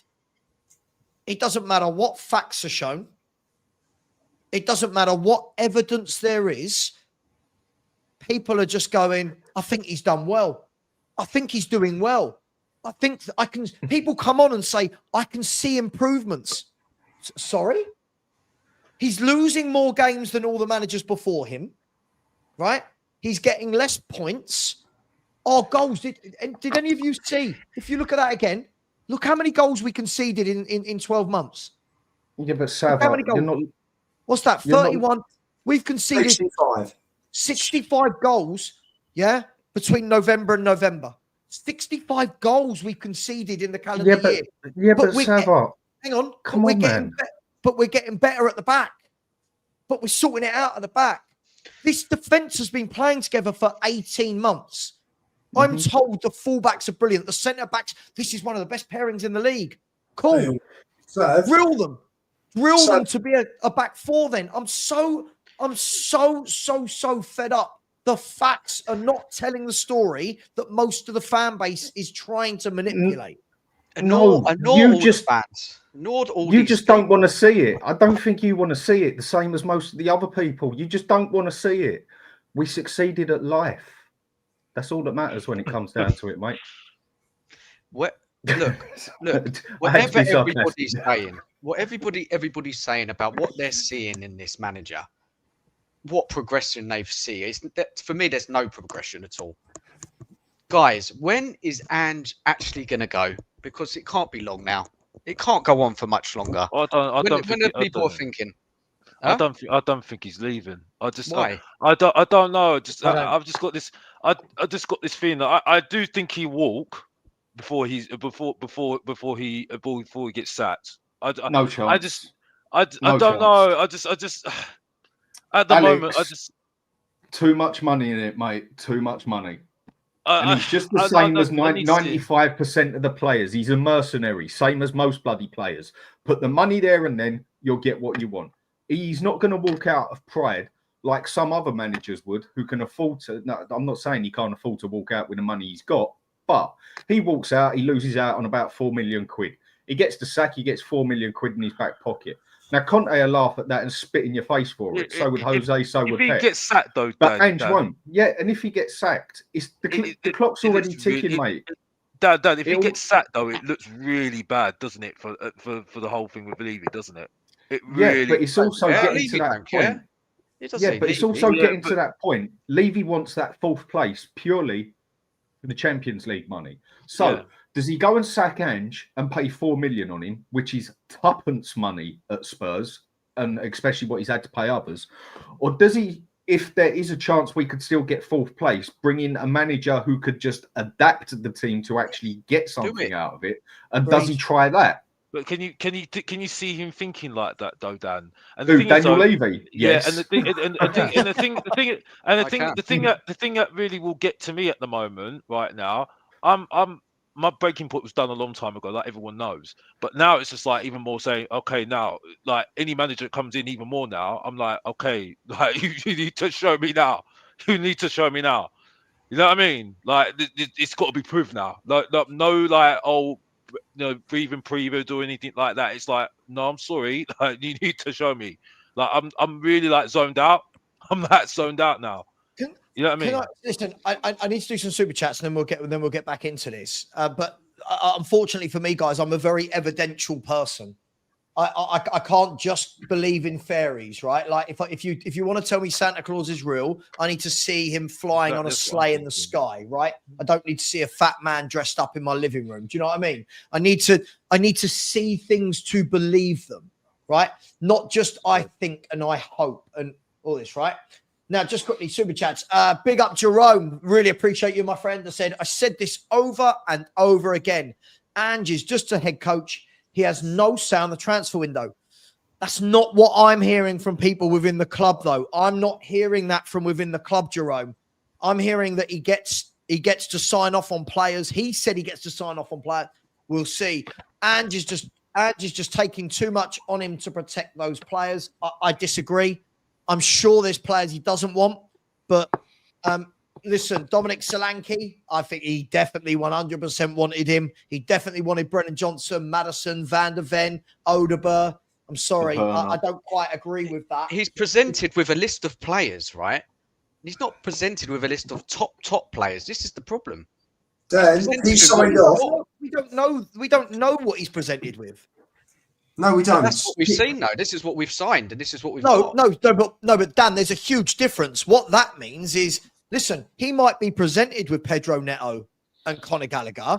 Whether we can get them, that's another story. The scouts might go to him and go, listen, these are the players we've identified. I'm just going to use those two, for example, Ian, right? We've identified for your system, Neto would be explosive on the right wing. He'd be superb. Or left wing, whatever. And Conor Gallagher is the man in midfield who's going to do all your running, all your tackling, he's going to give you a 7 to 8 out of 10 every week. Now, Ange can turn around and go, yeah, I'll take them. Now, whether Spurs can go and deliver those two in transfer negotiations is a completely different story to what he's being offered that they can actually get. That there's a huge difference. It's like when everyone says, Conte wanted Bastoni. Great. Paratici can say, do you want Bastoni? And Conte can go, yeah. Now going to Inter Milan and saying, we want Bastoni. And Bastoni's going, I don't want Tottenham. It's a huge difference. Is there any Bastoni? If we'd have paid that money, we would have got Bastoni. No, Dan. Yes, Dan, we would. Dan, he didn't want to come. He didn't want to come. No, the point you're missing here is he didn't have a bloody say in the matter because Inter Milan needed that money that badly. That's why their Chinese owners sold up. If they would have said you got to go, he would have gone. Dan, I hate to break it to you, but what you've just said there, that is waffle, right? No. He would have no say in the matter. You can't force a player to leave. Yes, you can. No, you can't. Are you telling me no players have ever been forced to leave? Sure. But Dan, so you can do it then. Dan, hang on, Dan. If they call Bastoni into the office and say, we've accepted a bid from you for Tottenham, I don't want to go and live in England. What do they do? I don't want to live in England. And then say to him, we basically need this money. You got to go. I don't want to live in England. With stuff, he will go. No, Dan. Teams can do it. Teams have done it. What would happen? No, again, this is again, as I said, I've worked at a Premier League club. That is not how it works. That is what fans think happens. That is not what happens. Right? Let me let you know how this happens in reality. You can't push a player out of club. You can't. Let me explain to you. No, yeah. you can't. If they call Bastoni, hang on, they can, but not like Dan is saying it. If they call Bastoni in the office and go, Bastoni, we need the money for you. We're going to let you go. We've accepted a bid from Tottenham Hotspur. Bastoni can turn around and go, I don't want to go to Tottenham or England, right? I don't want to play for Spurs, right? And they'll go, okay, but we've got to let you go. What Bastoni and his agent might do is go, okay, if there's no place for me at this club, I'll go. But only to a club that I want to go. Let my agent go and find me a club. Yeah. Why would he want to come? I said this all that summer. Why would you leave Inter Milan to go to Tottenham Hotspur that don't win anything? I wouldn't want to do it. But the point I was making is if a club wants to and needs to desperately, they can quite easily force the player out. But you can't force them where to go. Like Spurs. Not necessarily. But when there's only one offer, I think if we would put the money on the table, we could have got him. Dan, Bastoni can say no. He doesn't. I'm not saying he can't say no. But Dan, Bastoni and his agent both came out and said, I don't want to leave Inter Milan, whether it's Tottenham or I don't want to leave Inter Milan. I'm not going anywhere. The proof of the pudding is that is Inter Milan have still got him at the club. Inter Milan have not gone bankrupt. They didn't need the money as Why badly didn't as they go Fan bankrupt? Yes, they did, because the Chinese company nearly went bankrupt and they sold up. Okay, so they sold up, but so they didn't need to sell Bastoni to make their money. At the time, they did, because it was still the owners that was right up shit street. They ended up selling Inter Milan because they was going down. Dan, listen, you've watched all of the... I'll tell you what, let me give you an example, a real-life example. We've all watched these documentaries on Netflix and Prime about football clubs. There is the Sunderland Till I Die. Have any of you seen it? Yeah, very good. Right. Both series. Very good show. Now, there is a situation in that where they call in Jack Rodwell. Ian, if you've seen it, you'll remember this. They call in Jack Rodwell and say, Jack, we can't afford your wages. We need to sell you, right? And Jack Rodwell is basically saying, not word for word, where am I going then?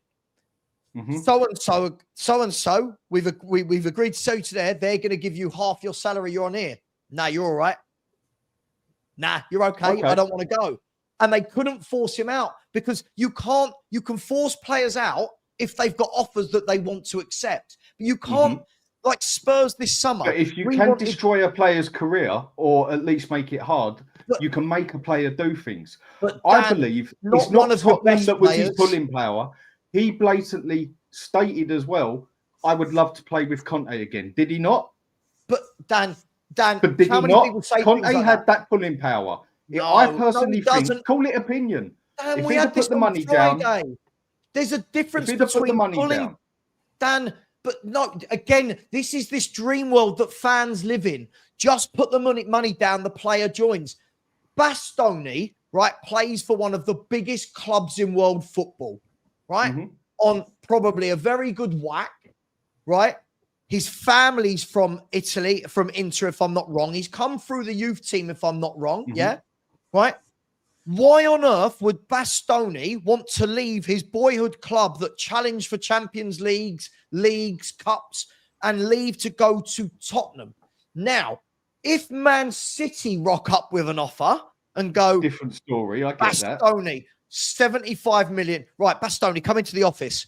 We've had a call from Pep Guardiola, right?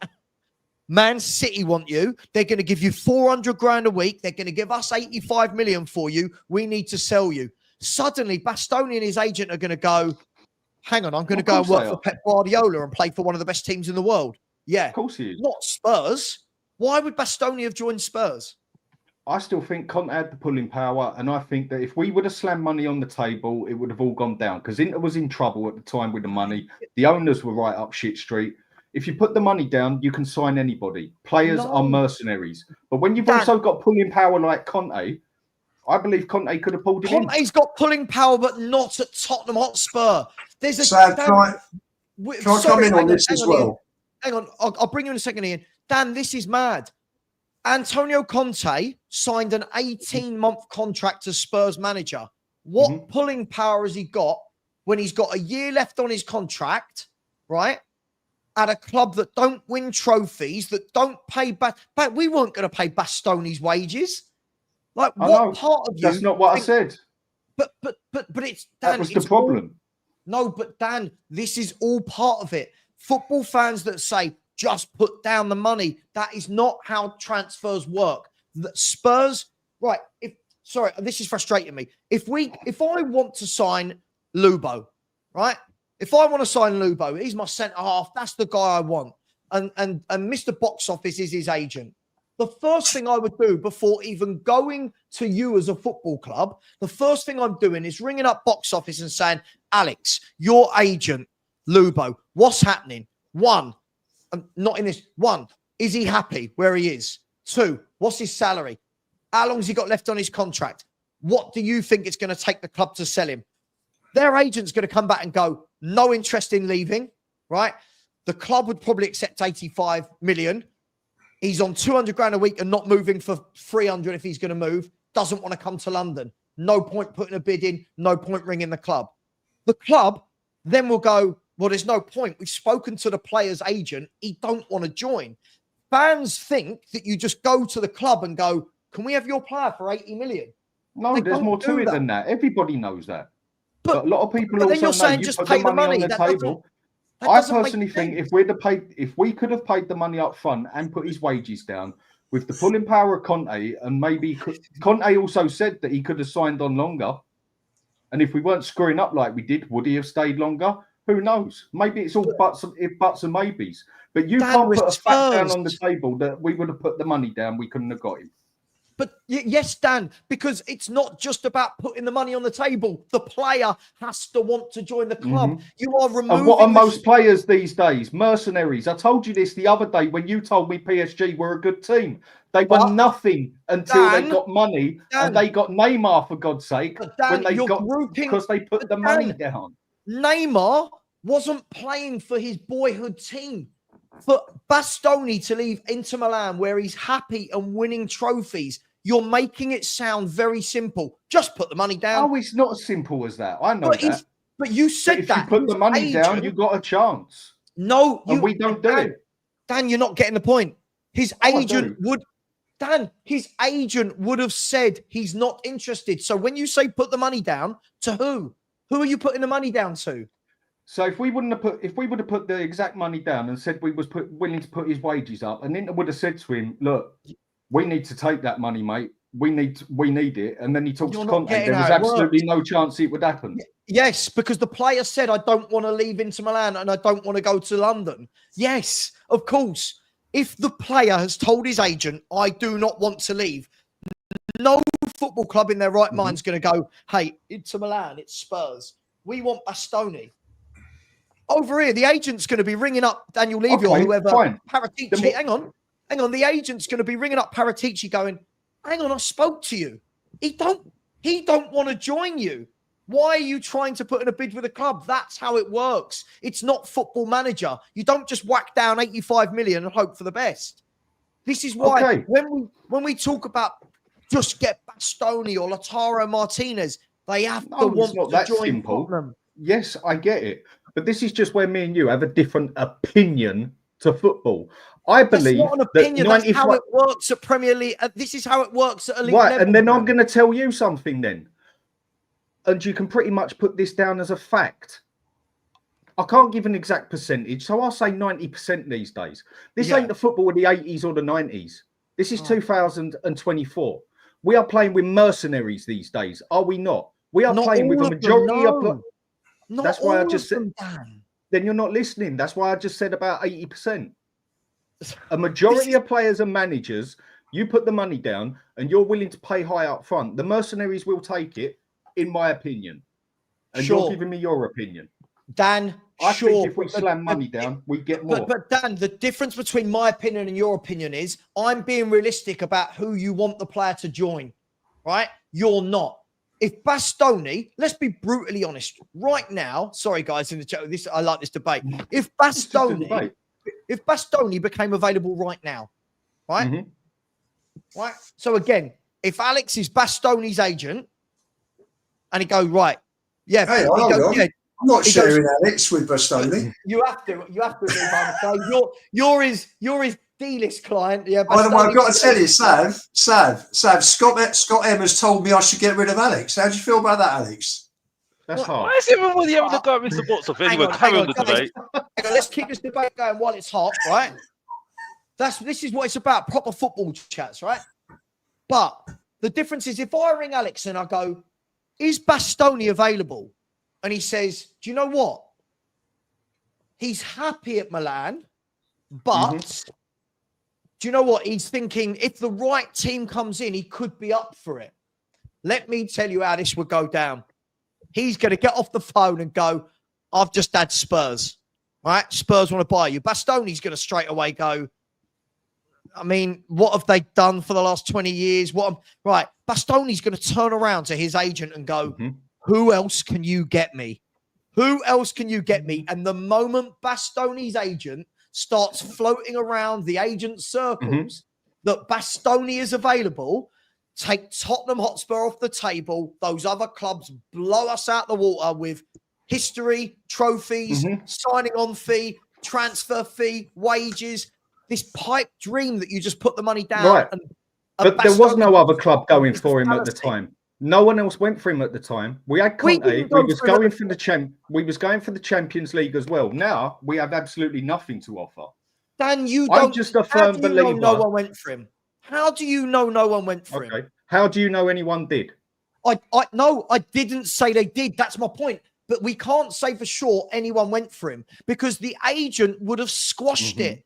Have a look this year, right? Players that are available. Harry Kane wanted to leave Spurs. His agent would have been, before that season finished, his agent's looking around at Madrid, Bayern Munich, Man City.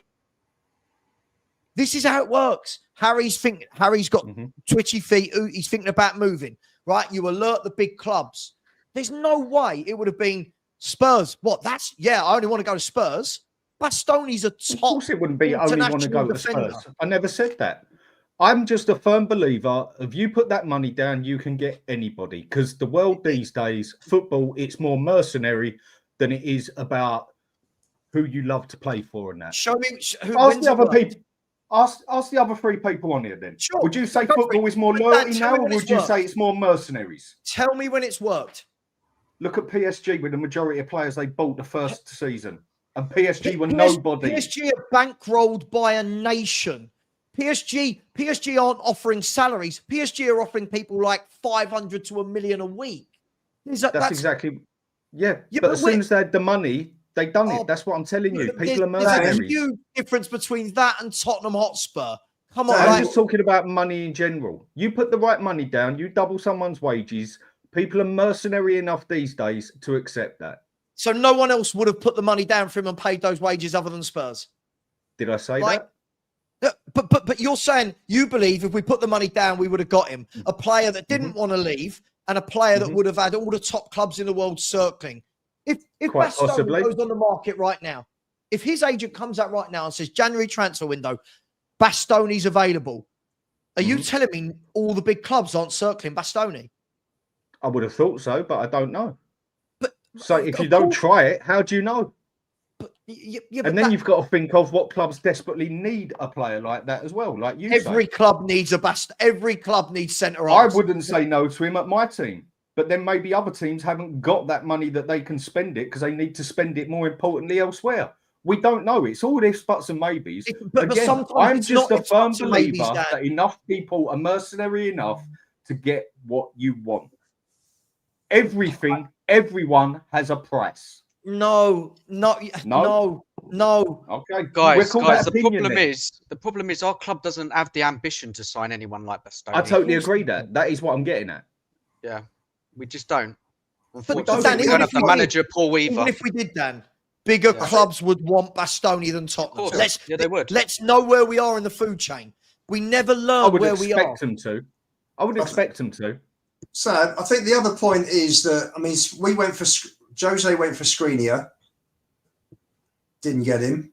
Yep. He then went after Ruben Diaz 2 months before City even got involved, because this was the COVID transfer window that ended at the end of September, I think in 21.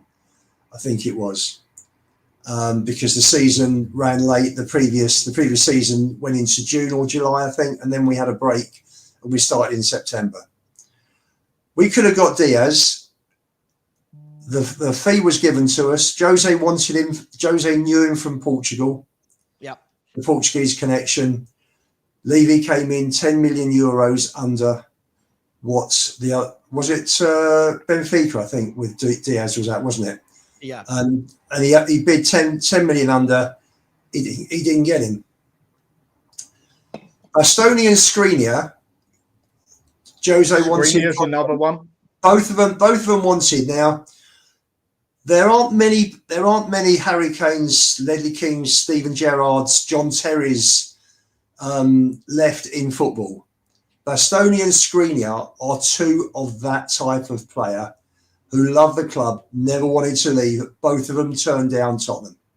They weren't interested. Those are the Skriniar facts. was more of a mercenary.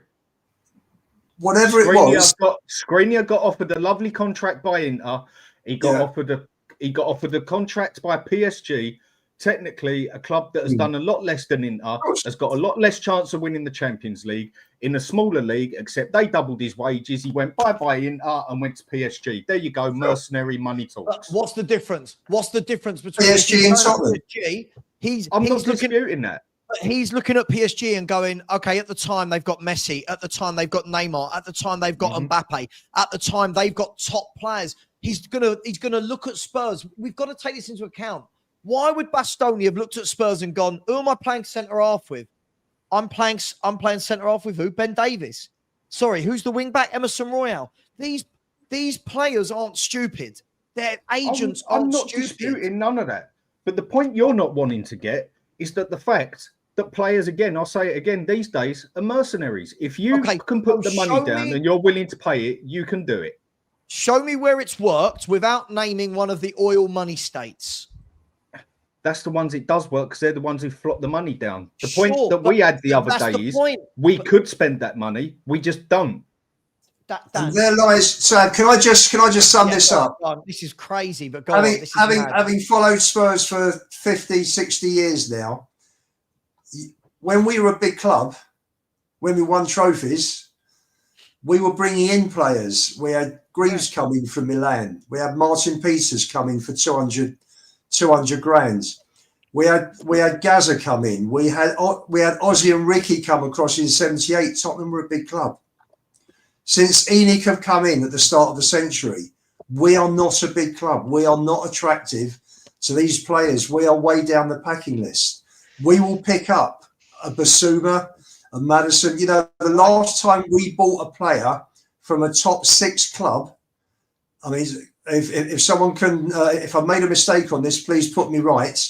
I think the last player we bought from a top 6 club, we bought back Robbie Keane from Liverpool. And how long ago was that? 14 years?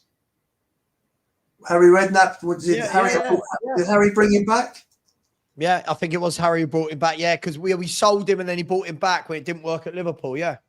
Do people on the panel believe that the recruitment team presented Ange with Neto? Is there any proof on this? Yes, because we did for him. We did for him. Yeah, I think he did. So what? So well, we officially bid for him. What? We officially put in a bid for him with Oliver Skip, wasn't it? Going with the other Oliver way. Skip. Yeah. Well, that sums up how much we didn't rate the player. Then we rated the player. Then because for me, you don't just put Ollie Skip there. You just don't do it. Alex, Wolves wanted Skip. No, what is Skip? Wolves wanted Skip. But the thing that annoys me. Sorry to interrupt you, Dan, because you're in your flow. But the point is, both of you, because Dan analysis, because you were speaking. Big up Dan, by the way, Hotspur Hood. But the point is that if we really wanted him, we would make it happen. We'd have made it happen. You know what I mean? Because, like I say, like Ange Postecoglou keeps on saying, he persuades players. Yeah. So to me, again, I'm sorry, it goes back on the manager. It does go back on the manager. True, Alex. That's not true. Let me present another scenario to you then. Okay, so Spurs go in and bid for Neto. Forget that we offered Skip as well. But again, to Ian's point there, Skip wouldn't have just been chucked in willy-nilly. It wouldn't have been like they called Ollie Skip and went, by the way, we're giving... It would have been like, Wolves have expressed interest. Would, to the agent, would Skip be interested in going, well, yes, there is interest. These things this isn't you just pluck a player out and go, do you want in with it? That's not quite how it works. If we had bid 60 million for Pedro Neto, right? Mm-hmm. And Chelsea had bid 60 million for Pedro Neto, who do you think Pedro Neto is joining? Okay, possibly Chelsea then, yeah. I think Chelsea all day, every day. Why? Why is he going to join Chelsea? Chelsea's got the history on it, but then we go on my opinion of it, that if we can then put a higher percentage up on his wages and offer him 24/7 football, I think players are mercenaries. I think a lot of players will go for places solely for money, but then you'll have other players that don't. How much do you think that Chelsea can't? Again, this is the thing. When we're talking about just offer more than Chelsea, Chelsea can pay whatever wages. If Spurs had turned around and said, right, let's break our wage structure. We're going to give you 300 grand a week now, right? That's going to break our wage structure by 100 grand a week, if I'm not wrong, right? Ian? Right. Okay. So do you think Chelsea have any problem in turning around and going, how much are Spurs offered? 300. There's 350. This is bigger clubs. Again, we have to realise that Spurs aren't that club. Spurs aren't that club. We keep saying just chuck money at it. Other clubs have prestige, pulling power, history. They do. We don't. But the way you get somewhere, no, that is why you have to use the money, and that is why there is. And Chelsea from what I know at money. Spurs, yes, and from what I know at Spurs, we have got one of the biggest money that we could actually spend, and nobody could actually touch us. But we all know Levy will never do it. We all know that's BS. Sure, but at the end of the day, you chuck the money in, you can get what you want. No, that's not true. Sorry, this just isn't true. You can offer the money, but if the player's if this all goes down to, if a player is offered Club A, you are massive and win things. Club B, a club that have pretended that they want to win things. They're always going to go to Club A. They're always going to go to Club A. Why did a lot of players go to Saudi Arabia that could have still stayed at a good league and a good club? Mate, yeah, but you're talking about... I'm asking you a straight question. Don't divert it. I've asked you straight, why did they go there? Because they pay like 750 grand a week. We're now talking... I know, but what I'm saying is you can get anybody with money. No, but Dan, sorry, mate, you're being silly. There's a difference between Saudi Arabia... You are. There's a difference between Saudi Arabian weekly money and Premier League weekly wages. Right? Totally. But the point I'm making is money talks. Yeah, but Dan, we're not there. We're not in that great. We're not at that part of the game. Context. Could we have got Diaz? If we'd have put the money down straight up, could we have got Diaz, do you reckon? Diaz was coming to Spurs. If we'd have paid the money, Diaz was coming to Spurs. If we would have put the money on the fucking table there and then, we would have got him. If we'd done this with more players, we could get it. Thank you.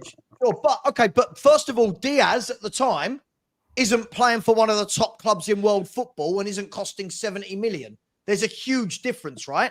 Right. For me, but if we'd have put the money down there and then, we would have got him.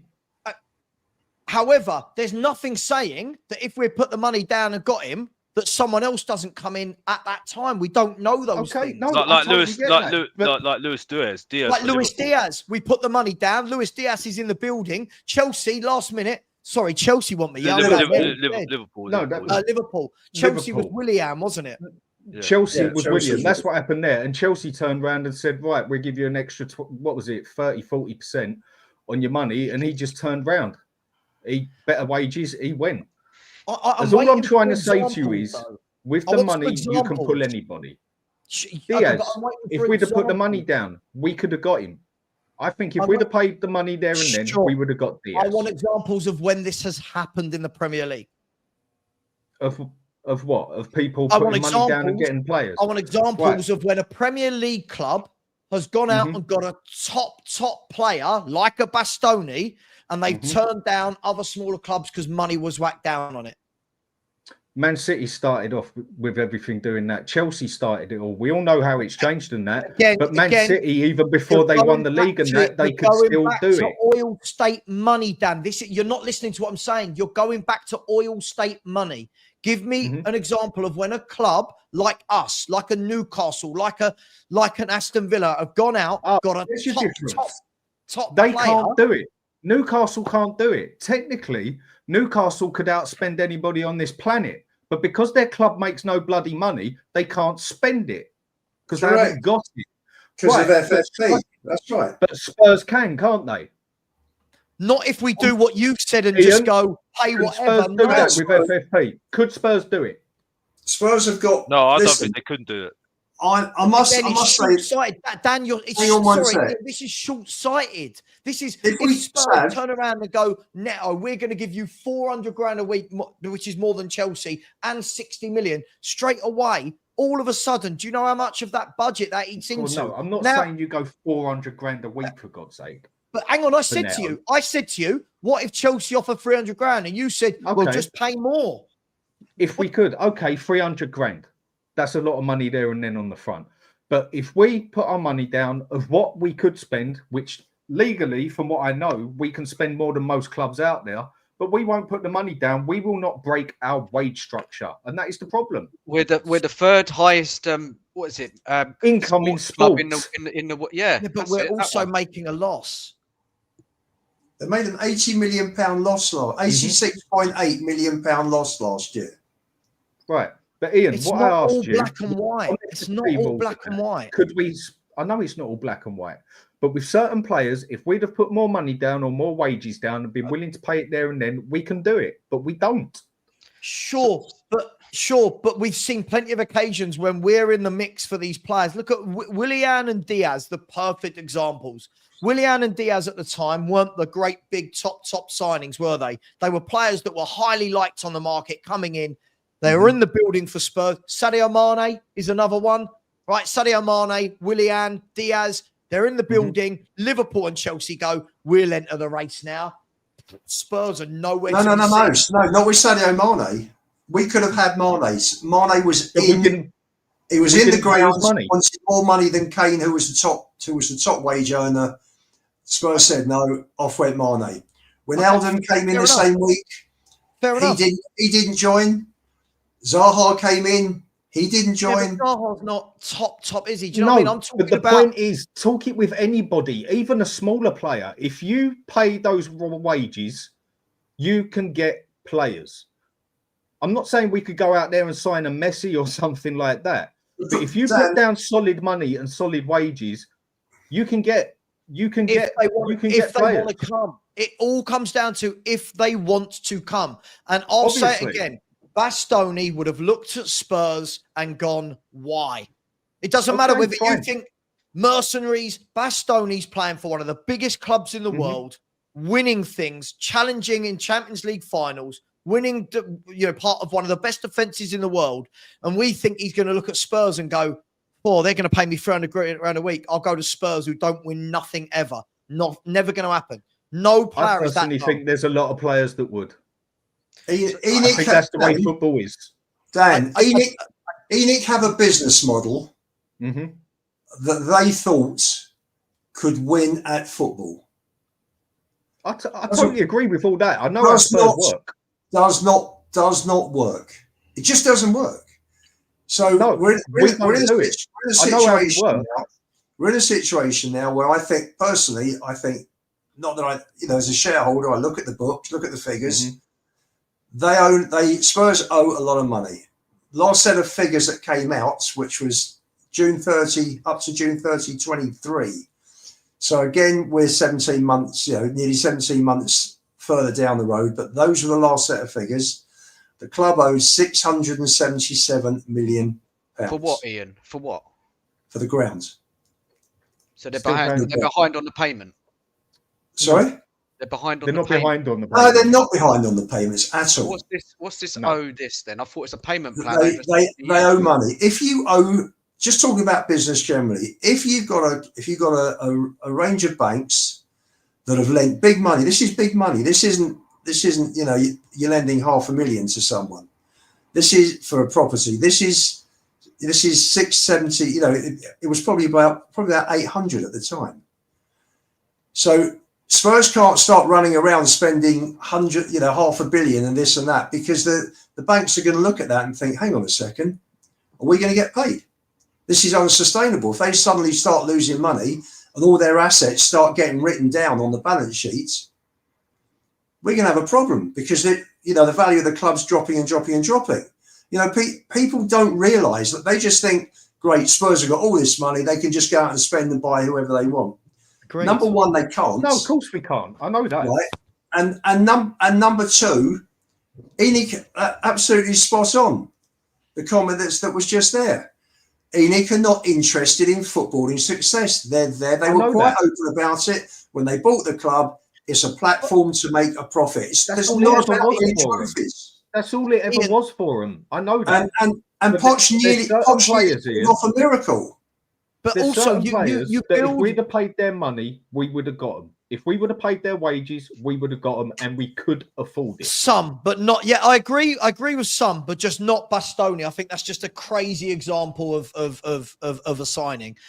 I think clubs strengthen from a position of strength, right? When you are in a position like Spurs were for 2 years, 3 years under Poch, second, third every year, playing great football, really good 11. You've got top players like Harry Kane, Moussa Dembele, Hugo Lloris, Vertonghen Alderweireld. Then you go to a Bastoni and you go, look at what we're doing. Come and be a part of this. Not when we've got Antonio Conte as manager and his back four is like Emerson Royale, Eric Dyer, Ben Davis. You've got Sissoko in midfield. Top players aren't dumb. Top players are not going to turn around when they know they've got better options and go, I want to join that mishmash of a club. Spurs, as I said the other night, we need to do it sensibly. Spurs need to be looking for the next Moussa Dembele. Spurs need to be looking, I'm just using the players from the past, right? We need to be looking for the next Eriksen. We need to be looking for a Vertonghen Alderweireld. We're not going to get them when they're at their peak. We're not going to. We never do well that way. So why did where you're we coming from there? Then go on, Dan. Sorry, mate. So when we didn't get Neto over the line, right? Why then did we sign Wilson? There's just a contrast, a massive contrast. Well, this is where I blame the Absolutely. the thing. This is why I blame the recruitment at the end of the day, and I also blame the fact that we brought in Postecoglou when we knew that we needed a head coach. Because at the end of the day, we needed somebody. Because at the end of the day, yeah, we're making a big deal about the youngsters thing. He's not bringing in any of the youngsters, and it looks to me like if we had a coach, he would bring those youngsters in regardless, because he would be thinking, well, I can still coach them and mold them, and if they do make mistakes, I don't worry about it. But clearly, because I look at what I saw with Martin Jol and now Pochettino, yeah, is that they were quite happy to use the youngsters, and it was clear through that first season when we were short, very, very short, he refused to use the youngsters, and that's when I started to think, okay, he ain't a coach then, because he ain't trusting himself to actually coach these players. Because at the end of the day, you're saying that he likes young players to play a system. Someone said that he likes young players. Well, he's not showing that at the moment because he's not using the youngsters at the moment. So to me, and the thing is though, no, I'm sorry, Ian, because again, we're going to hear excuses. I've heard people. You had something on Friday. I'm saying, no way does Ange want kids. Well, this is he doesn't want. He didn't have kids at Celtic. This is the myth I keep on hearing. And again, it's like, what evidence do I see this? What evidence do I see this? You see what I'm saying? And we were told that these are the class of '92 youngsters. They're the future, and he don't use them. He didn't use them when we were. It was the best time to do it. He had the chance to do it. He had no expectations last season, so no one was going to have a go at him. They was said, you know what? Good on him. At least he's using youngsters. At least he's trying it, because some of the players that we were using Eric Dyer, Emerson, for goodness sake. Do you know, Alex? Do you know what the other annoying point is here? Yeah, we do actually spend the money. We do throw the money about, but we don't pay the wages. Yeah. And if we would take a lump off of that money and put it to the wages, I still think there's significant better players out there that Spurs can attract with paying their wages. Now, you look at a few of the other players out there, yeah? Johnson, what? How can we pay that much? Or Solanke, whatever. Why do we go and do that? Why do we go and pay off for Werner when we could have gone and got Kudo? Because that is Postecoglou. That is Postecoglou. And also wages that we can afford. That's down to our scouting system as well. Yeah, scouting system and Postecoglou. Because he's said it in interviews. Okay, I'm sorry. It sounds like I'm agreeing with you. I'm agreeing. I know you're agreeing with me, Dan. I've got you, Dan, on this. I've got you, Dan, on this. Yeah, I'm not shouting. I'm just passionate about this, because I've had a lot of people have a go at me saying I'm negative and I should be run off YouTube. So this is why I'm angry about it. Yeah, it's just that the thing is though, it's on him. He's making these decisions. It's not anybody else. The scout, but they're all working in tandem. Why do you think they're doing the bloody fan forum? They're sitting all of them. And Daniel Levy, I've got the quote. He says, we're not pressuring him to get youngsters in. I've got the quote from Daniel Levy himself. And Ange Postecoglou sitting next to him. He's saying nothing. So that's what it says. That straight away said it. Big up my boy Someone Brian heard now. Daniel Levy's name in a night in the sky somewhere. Yeah, I'm still angry I didn't see you in England, by the way. I'm still angry I didn't see you in England, but big up to you, bruv. Anyway, big up to you every time. Just before I bring you in, Daigle, do you know what? When we started that whole conversation about Bastoni, I was in the middle of 3 super chats and we only got through one of them. So if I could just get the next 2 out of the way, that would be amazing. And then we'll come to Mr. Daigle, who looks mighty sexy tonight. Jerome came in again and said, so if we go by stats, Mourinho is crap, Conte is crap, Poch last season is crap because all their stats at Spurs were damning. We forget who we support. Jerome, I think the huge difference is Mourinho and Conte for me were working with very poor squads, really poor squads. Like their defenders were Davis, Dyer, Longley, Roden, Royale, Sessegnon, Doherty. Then they had Skip, Winks, Lo Celso, and Ndombele. This is why I'm not saying every season is the same. By the way, when you look at Mourinho and Conte, the number of games they lost was nowhere near what this guy is losing. Nowhere near what this guy is losing. And then Jerome came in again, big up Jerome, and said they all had a good squad. No, they truly they didn't. But they all fail. I'm sorry, but the fact is the club is allowing this losing mentality. Jerome, but sure, the club is, but Ian, that first line is not correct. They didn't all have a good squad. And when we say they all failed, at what? I'm not saying I don't want Ange here because he's failed at anything. I don't want him here because we lose nearly 50% of our games. I don't want him here because we've won 3 away games in 12 months. I don't want him here because we've lost 9 games at home in the last 12 months. So listen, big up. Thank you for your super chat. It's all opinions, but I don't agree that they all had a good squad. But Jerome, thank you very much. I really do appreciate you. Brian. Yes, brother. You heard Daniel Levy's name. You heard that we don't pay the wages. You messaged me. And the next thing you know, we're face to face on a screen together. How are you? And what would you like to say to everybody? Yeah, first of all, I'd like to say hello to everyone. Savva, don't ever give me a heart attack like that again, like you did. Well, I was like, what the fuck have I said? What have I done? You really freaked me out. It's a pleasure. Basically, Daigle just said, can I come on? And I said, no, you can't. I heard what you said about me earlier. And then I just left it hanging there for a little bit. I was like, what? I was like, oh my God, am I sleep talking or sleep texting again? It certainly wouldn't be about you, Savalicious. That's for damn sure. I hope it was. Now, listen, I was just speaking in the back with Scott M as well, just WhatsApping him. Like I said, when it comes to the wages now, listen, you can all talk Ange Postecoglou in, out, players, blah, blah, blah.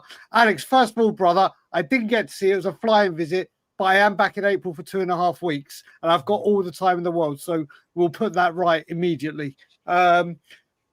But yeah, I mean, listen, the thing for me is, and I was saying to Scott in the background, I'm sick and tired of arguing about managers and say, listen, it doesn't, whoever's here, whoever comes, if they want to come, will be here in 2 years. It doesn't matter. No matter what happens, the manager will be gone every 2 years because it's what we do. I'm sick and tired of going. Listen, I'm sick and tired of going for Daniel Levy saying he doesn't spend money, because all the people will go, oh, well, he does spend money. He spent £430 million. He's done this. He's done that.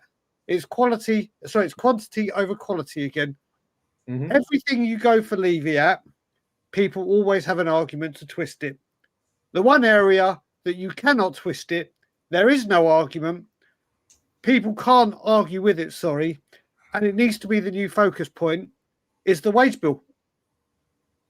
It's completely, totally, and utterly the wage bill and the finances of this football club, because the season ticket prices go up, the merchandise at the club go up, the food and drinks go up, the Save Our Seniors try to abolish it so they can make more money.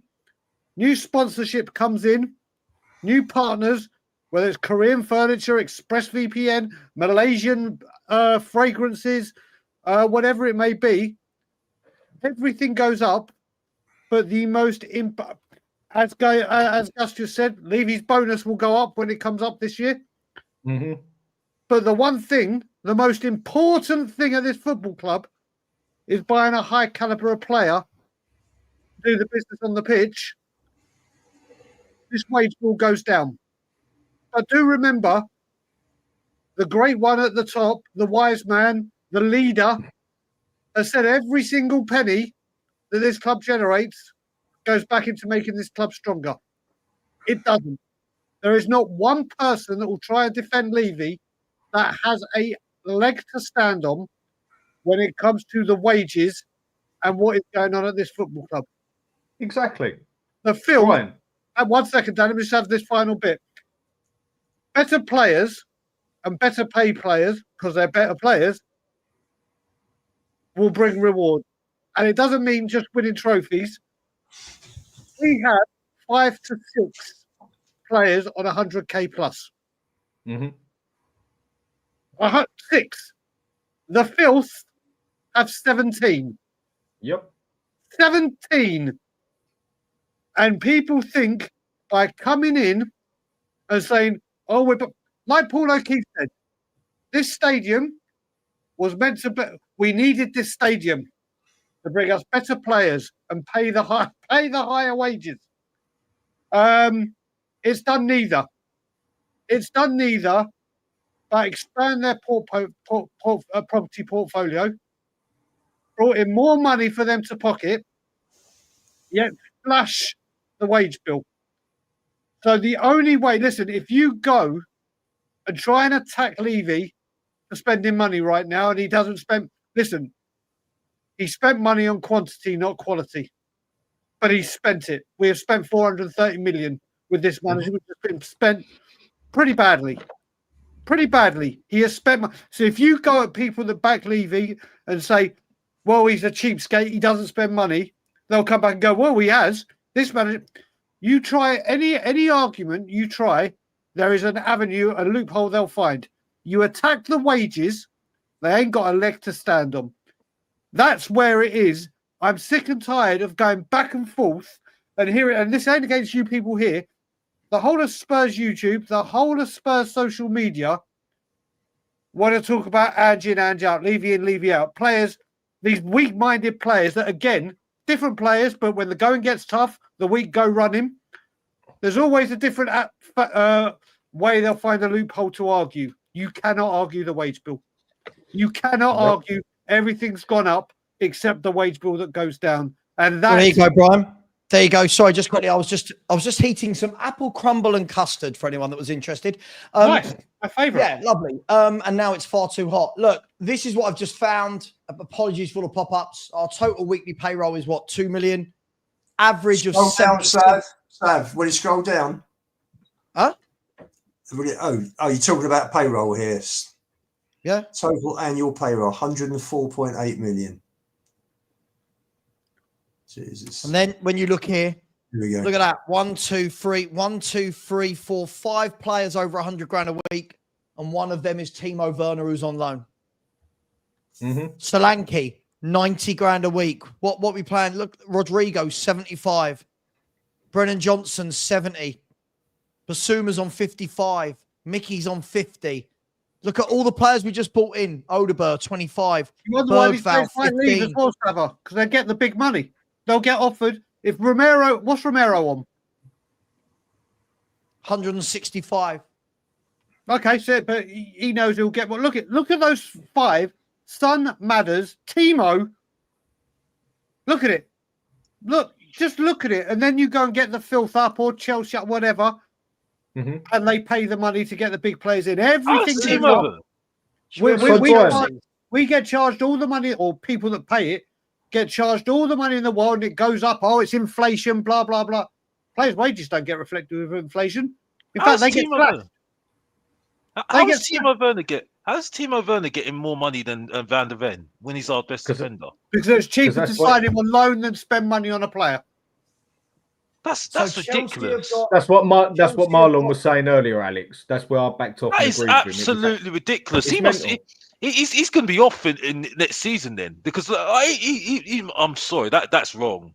That is wrong. I mean, so Brian, Chelsea have got 17 players on 100 grand a week or more. We've got 5. Anyone else you'd like to look at? Which club would we like to look at? Oh, Liverpool. Go any of our competitors. This is what happens. Oh, there's red. I like the colour red. I'm an Arsenal fan. Let's go down. So Liverpool, 1, 2, 3, 4, 5, 6, 7, 8, 9 Toyota, 10, 11, 12. They've got 12. Van de Ven's off. Van de Ven's off if we don't do well, because that can't continue. That cannot continue. I'm sorry, that cannot continue. This is the thing, people. You got if people listen. I'm prepared to leave you out. You know, me is gassing a match. I'm ready to go at any time. Just pour some. Look at Brighton. But this is the thing. No one can argue. No one can defend Levy when it comes to the wage bill. The wage bill is where it's got to be attacked, because people will find bitchy, stupid, blooming. Like when you say we haven't won trophies for 16 years, and they'll go, "Well, the big clubs that spend the money." Oh, who'd have thought? The big clubs that spend the money win the trophies. It's the way to go. Villa have 12. Villa have got 12 players on 100k a week or more. I remember about 4 years ago, they were in the Championship. Right. Yeah. So if we upped our wage structure, which we blatantly can, we would attract better players. Sure, but we've left ourselves in a problem now, Dan. I'm going to remove this screen. Sorry, so there's so much information on it. Problem we've got now is, again, like I said to you the other night, we've got so many players now that if we upped our wage bill, we'd be knocking on the door going, "What about me? No. What about me? What about me?" I disagree with you. No, I disagree with that. Who's got the general right to do that at Spurs? Van de Ven. Dan, but again, Dan, it's not going to be about the general right. All of these players have ego. All of these players' agents are going to do the same thing. Hang on, you just put him on 100 grand a week. Hang on, he was on the same as me. I totally get what you're saying. When you're at a team like Liverpool, they can do that. Now tell me Tottenham players that have got the privilege to do that without being told shut up and sit down. I get it, but you're talking about wanting to up salaries. That's one player. That's one player, and Romero could try it, even though he hasn't been playing it. Son can't really do it because he's going down. How it works? Who really go up there and actually legit claim they deserve better money without being told? You're looking at it from a fan. Dan, you're looking again. We're doing this thing from a fan point of view that we go, who deserves it? That's not how agents and football players work. Okay, agents. Dan, hang on, let me finish. So what's Odegaard going to do? Dan, let me finish. Tell me. Let me finish. Agents will go in the moment the first agent goes in and goes, "My guy's on 70, I want him to earn 150 grand a week." The moment Daniel Levy goes, "Yes," by the way, he wouldn't. "Yes, your guy can be on 150 grand a week." Every agent of every player at Tottenham Hotspur is in there going, "All right, he got a 40% increase. I want my guy to get a 40% increase. He's got 4 years left on his contract free." That's how it'll work. It won't work how you think it will with who deserves it. I get your point. And players are mercenaries. They just want money. But it has to be accepted. Well, when you're at a big club like Liverpool, players can do that. When you're at a team like Spurs, and there's only really 1 or 2 players that can actually stand that, and the others could turn up at the door, and so could their agent, and you could say, well, okay, fuck off to another club and go get some more money then, when you blatantly know they ain't getting paid more money because they've been so crap for the past, 12 months. Yeah, but again, it's not how you've got to start somewhere. But you've got to start somewhere. Yeah, we're talking like this is a football. We're talking like this is a computer game. It's not. This is the problem. All of these agents are going to go in and fight 2-4 now. Now, all of the ones that are told no, now suddenly everything we've been saying now you've got unrest in the dressing room. Now you've got 15, 20 players all sulking because he got an uplift, he didn't. This is the problem we've put ourselves in now. So the only way we can get around this is every new player that comes in, that's more what I'm on about. Starts getting more money. But the problem you're going to have is you've got to weigh it up delicately. You can't suddenly go from our average salary, as you saw there, is 77k a week. You can't suddenly go, right, our new average salary is going to be 150k a week, because all of the players that are in the squad below that are going to ask for parity. That's how it works. That's natural how it works. Otherwise, everybody's going to be handing in transfer requests. The players are not going to be happy. There's no unity. It's not as simple as just give it to this one because he deserves it. This one doesn't. If we go and buy a bigger player as such, more money, and we give him more wages than your average player at the club, I'm not saying we go out and give him 300-400 grand, but we go out and give him significantly 50 grand more than others. We can't do that. I know there's going to be players that want more money from it because players are mercenaries. They want an extra pound for every penny. So the word mercenary so then we can't is do getting it. used a lot. The word So then we mercenary can't is do it. getting used a lot, right? Let's take any one of us. Let's take any one of us in our normal jobs. We're all normal, right? Footballers are footballers. Take any one of us, right? If I'm in, just hypothetical, if I'm in my role right now and I'm on 200 grand a year, right? And I see, hang on, they're interviewing Brian. I know Brian. Brian's got exactly the same amount of experience as me. Sorry, they've just bought, they're paying Brian Daigle 300 grand a year. Yes, please. Right? I'm not a mercenary. I want what I'm owed. I'm going in and going, hang on, I've given you 5 years of service. Yeah, I know the company inside out. That's the problem, Dan. We keep calling everyone mercenaries, but you need to have some sort of parity. Right. You've got to have some sort of parity. Okay, I get it. But then, okay, you're talking about the job we're doing, but then they go and employ someone and they pay him an extra 100 grand because he gets the company a significantly more revenue than you or me do. Sure. Yeah, we might try and argue it because we're both mercenaries and want a pound out of every penny, like practically 90% of humans on this planet, let alone just footballers. And the company turns around and says, well, he's got that money because of this and that. Up your season, you might get a pay rise. We've got to start somewhere, surely. There's got to be somewhere. I agree with you. We've put ourselves. Let's be Dan. Sorry, I know you need to go. Dan, yeah, sorry guys, I've got to jump off. But hi Brian. Sorry I haven't spoke to you. Hi Dan. Bye Dan, bro. Man. Hope you're good, and thank you everybody for this stream. And cheers, Savva, and big up everyone in the chat. And I'll see you. Cheers, Dan. If you log on in 12 hours, we'll be debating this. Take care. But listen, I take care, Dan. Thank you very much. I think the problem is, like I started this off with, everything we're trying to do now at Spurs, we're starting from this mess that we've put ourselves in. Right? This is the problem. Now, how many of those players in their contract will have clauses written in that we don't know about that say, I don't know, Archie Gray, so I don't know, I'm making this up. Archie Gray signs and he's on 70 grand a week, right? I think he is on 70 grand a week, 75, right? He might have written his contract, should Spurs sign any player under the age of 20 for the next 3 seasons, if they join, he has to have equal parity. I'm not saying he does. I'm just using it.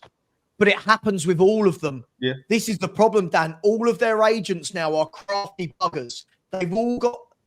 So this is the problem. The moment you go, this player, we're going to bring him in on 300 grand a week, you're probably triggering the clause of about 7 or 8 other footballers at the club that suddenly have to jump up to that salary to match the top earner. I see where you're coming from. And these but are the a things. Club like Spurs, I can't actually honestly see there being many players actually like that. I can't see Odebert having that on there, like to that extent, to the stupid extent where they got to be paid the same. I can't see Archie Gray on it having that. If someone comes in and get maybe with the thing you said to an extent, yeah, but are we really going to be that? Are we really going to go out and buy another 18-year-old player and give him 100 grand a week? I don't see that happening either.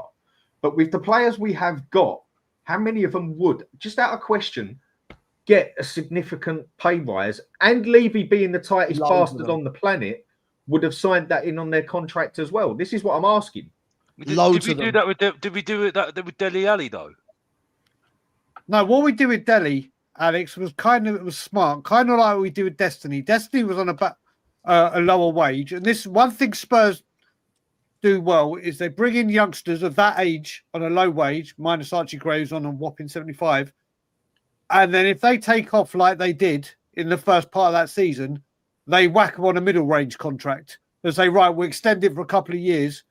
and they'll ladder it up rather than going right from here. Now we're going to put you on the big money. They'll be like, we'll start you. I'm just picking a random number, 25.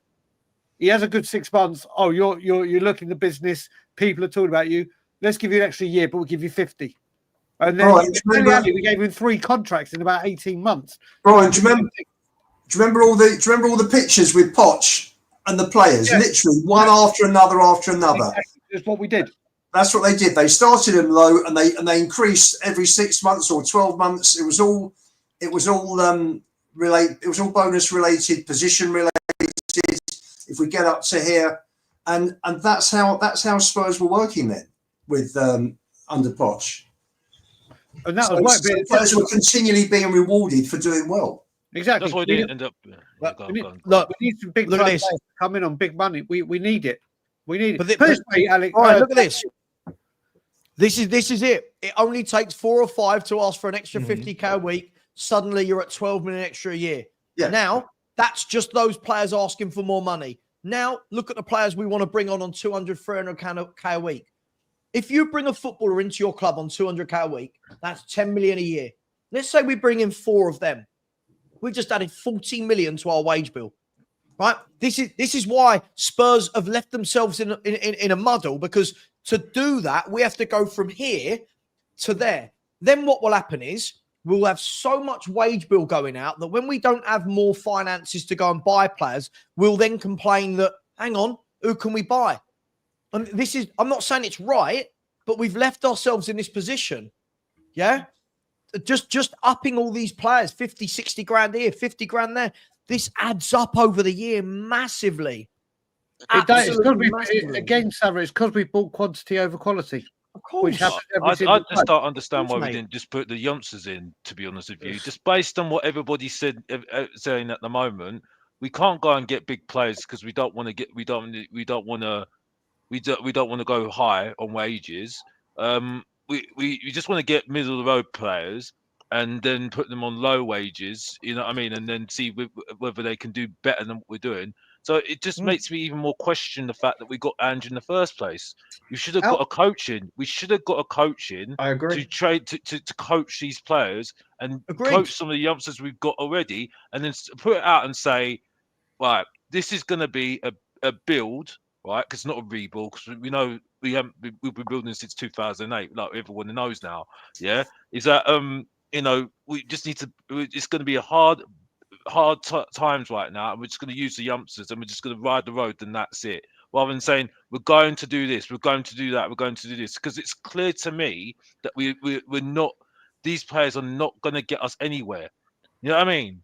It's not going to get us anywhere because they're not good enough, and Ange is not good enough to make them better. That's the thing, make them players better. Let's put it like this.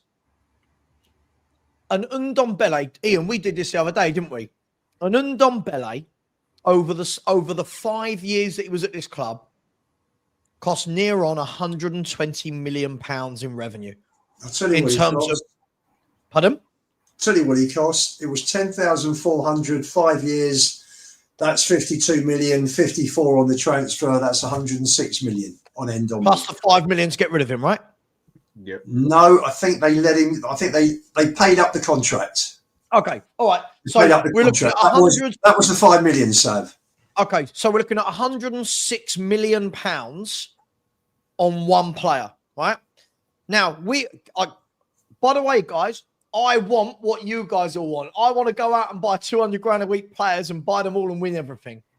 But if we went out and done 5 of them in the next year and a half, work that out. That's 600. Okay. Hang on, that's 600 million pounds over 5 years that we're not paying now. Daniel Levy and co are never in a million years going to do that because where is that extra revenue coming from? How far are we behind Arsenal on a yearly basis? It's just a question, straightforward question. Yeah. In what respect, then, Dan? In what respect? On a yearly pay, we're number 7, yeah? If I'm right, number 7, number 8? So here you go. So they pay 172 million a year, and we pay 172 million versus 113, was it? 104. 104. 104. So, right, we go and get those, say, 2-3 good players, and we have to up the others. Wouldn't we be on Arsenal's one or below them still, and then still be able to build from there? It would still be affordable, would it not? But if you're looking at that, to go from where we are to where they are like that, where's the revenue coming from? Oh, I know Levy never do it. We've made a loss, right? Ian, if you're right, we've made an 80 million loss. Now we're talking about just go and add. This is the thing. If we go and buy 50, 60 million pound players and we put them on 200 grand a week, as I said, over 5 years, that's 600 million pounds, right? 600 million pounds plus everyone else you've got up to that level, not all of them to 200 grand, but all of them that you've now got the clauses, right? Where's that money coming from? Right. So with the 600 million, that's a total different story for me. I totally understand that, yeah? But the bit I'm trying to get at here is if, say, we went and got 3 players on significantly more money than the others, had to up the others by 50, like everyone said, and then that's an extra 12 million. An extra 12 million on what we've got. What did you say we pay? 104 million a year. 104. So what? That's 116. We're still nearly what? We're still over 40, 50 million behind Arsenal. And that's just the up on the players we've given them. So then we've got the 3 decent players. That is the reason we've had to up that one. And surely we'd still be behind Arsenal. And if this gives us a better club that can... Why is Arsenal the benchmark? Because I'm just saying we take in more money than Arsenal and Chelsea. Like, sure, but... They sell players. The way I'm weighing this up... Why are they the benchmark? If we started getting consistent Champions League money in and started spending it wisely, like I said, we can start covering things and slowly but surely start getting in the better players and covering ourselves. Or are we just going to stay at this structure? I know with Daniel Levy, nothing will ever change, yeah? But I'm asking, have Spurs got the capability of doing it? No, because we've gone in the Champions League with Pochettino for how many years, and with Conte, and not really having that, because we did bring in Van der Vaart in some way, but we haven't brought in players that are actually decent enough to actually help us go to that. That's not what I'm saying, Alex. That's not at all what I'm saying. What I'm saying is we go and get, say, 3 players that we spend significantly more money on. Right. We rounded this off at 12 million, yeah? So 12 million on top of what we're spending. Then let's say add another 30 million to that on wages. We're still behind Arsenal. And if we start getting Champions League year in, year out, like we did at one point, and then start attracting better players, which Champions League will pull better players, there'll be more revenue on this side. We've got all the revenue in the world on that side, being the 3rd biggest income in sport. This is all hypothetical, Forgetting Daniel Levy. Let's just hope he doesn't, shit happens. Who knows what happens. In theory, absolutely correct. That is what I'm basically talking about. Yeah. So really, we have got the capability of doing this, but it all comes down to the same fucking argument again. Sorry, swearing there, of what Brian says. The parasite starts at the top. Spurs have got the capability of doing this. Dan, let me talk to you about... One second, Ian. Let me just finish off here. Sure. We could put the money down. We could pay the better wages. We could handle the pay structure of it coming up and go on with the more income with the better players. We have got the capability of doing it. We've just got an owner that will not do it. Juice versus squeeze. It's the return on. It's the ROI for me. It's the return on investment. The problem is, this is only my opinion. What you've just said there makes complete sense. I think we all get it. That makes complete sense. Problem is, what you just said there isn't a guarantee for Daniel Levy to recoup Champions League money. Tottenham, and this is I'm not disagreeing with you, Dan. I agree with you. The problem is Spurs.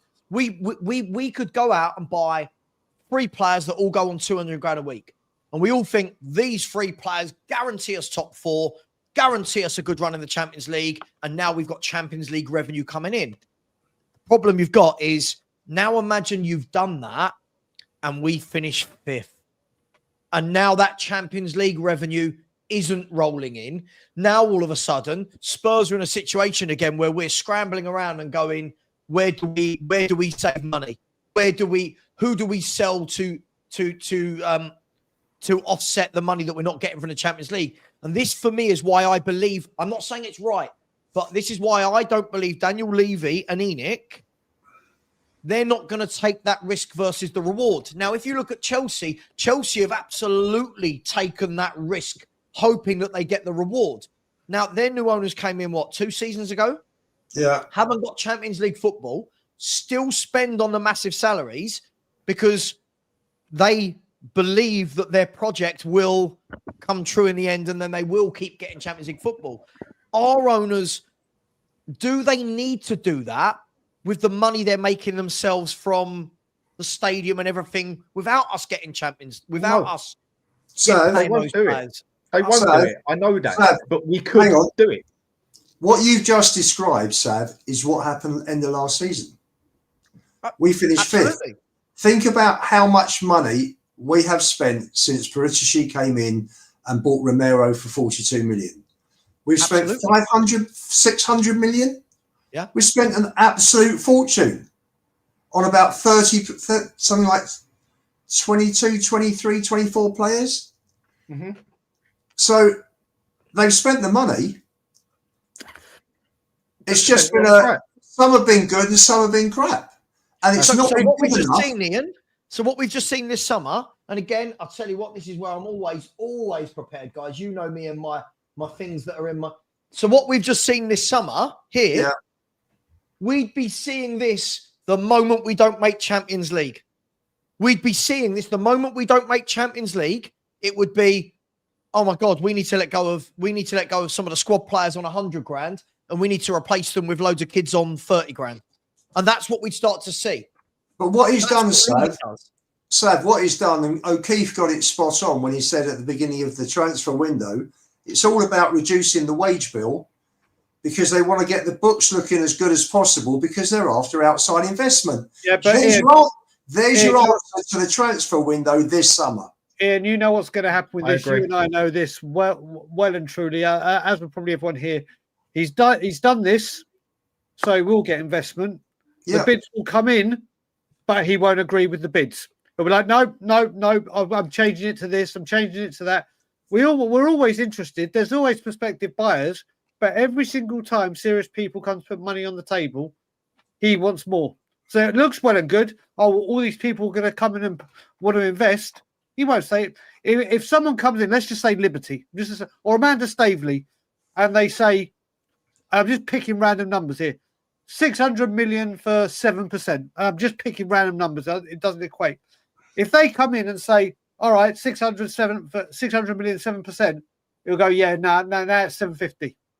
Now it's 750. No investment will come in. Brian, they need investment. They need investment. We all know why they need investment. They need investment now more than any time.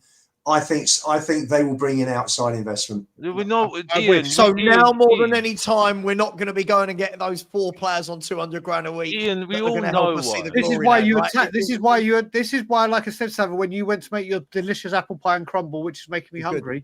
I didn't make it, by the way. Everything else, like I say, the kind of got away in discussing how we can get these players on big money. What I'm saying is the target, the place to try and show people where we have to target about Levy ain't about are we spending money, ain't about lack of trophies, because there's always the argument.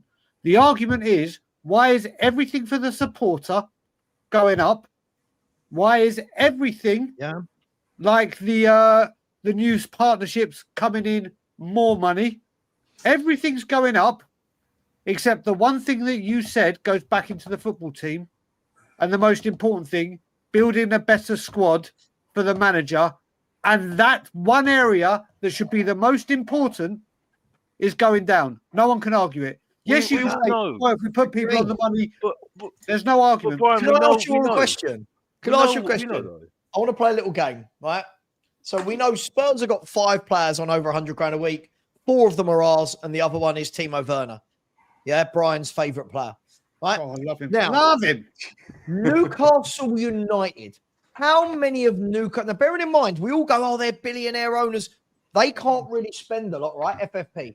How many players do you think Newcastle have got? I'll go around, and everyone in the chat. I'll go with Danny. How many Newcastle players are on 100K or more a week? If I'm going to have a guess, 3.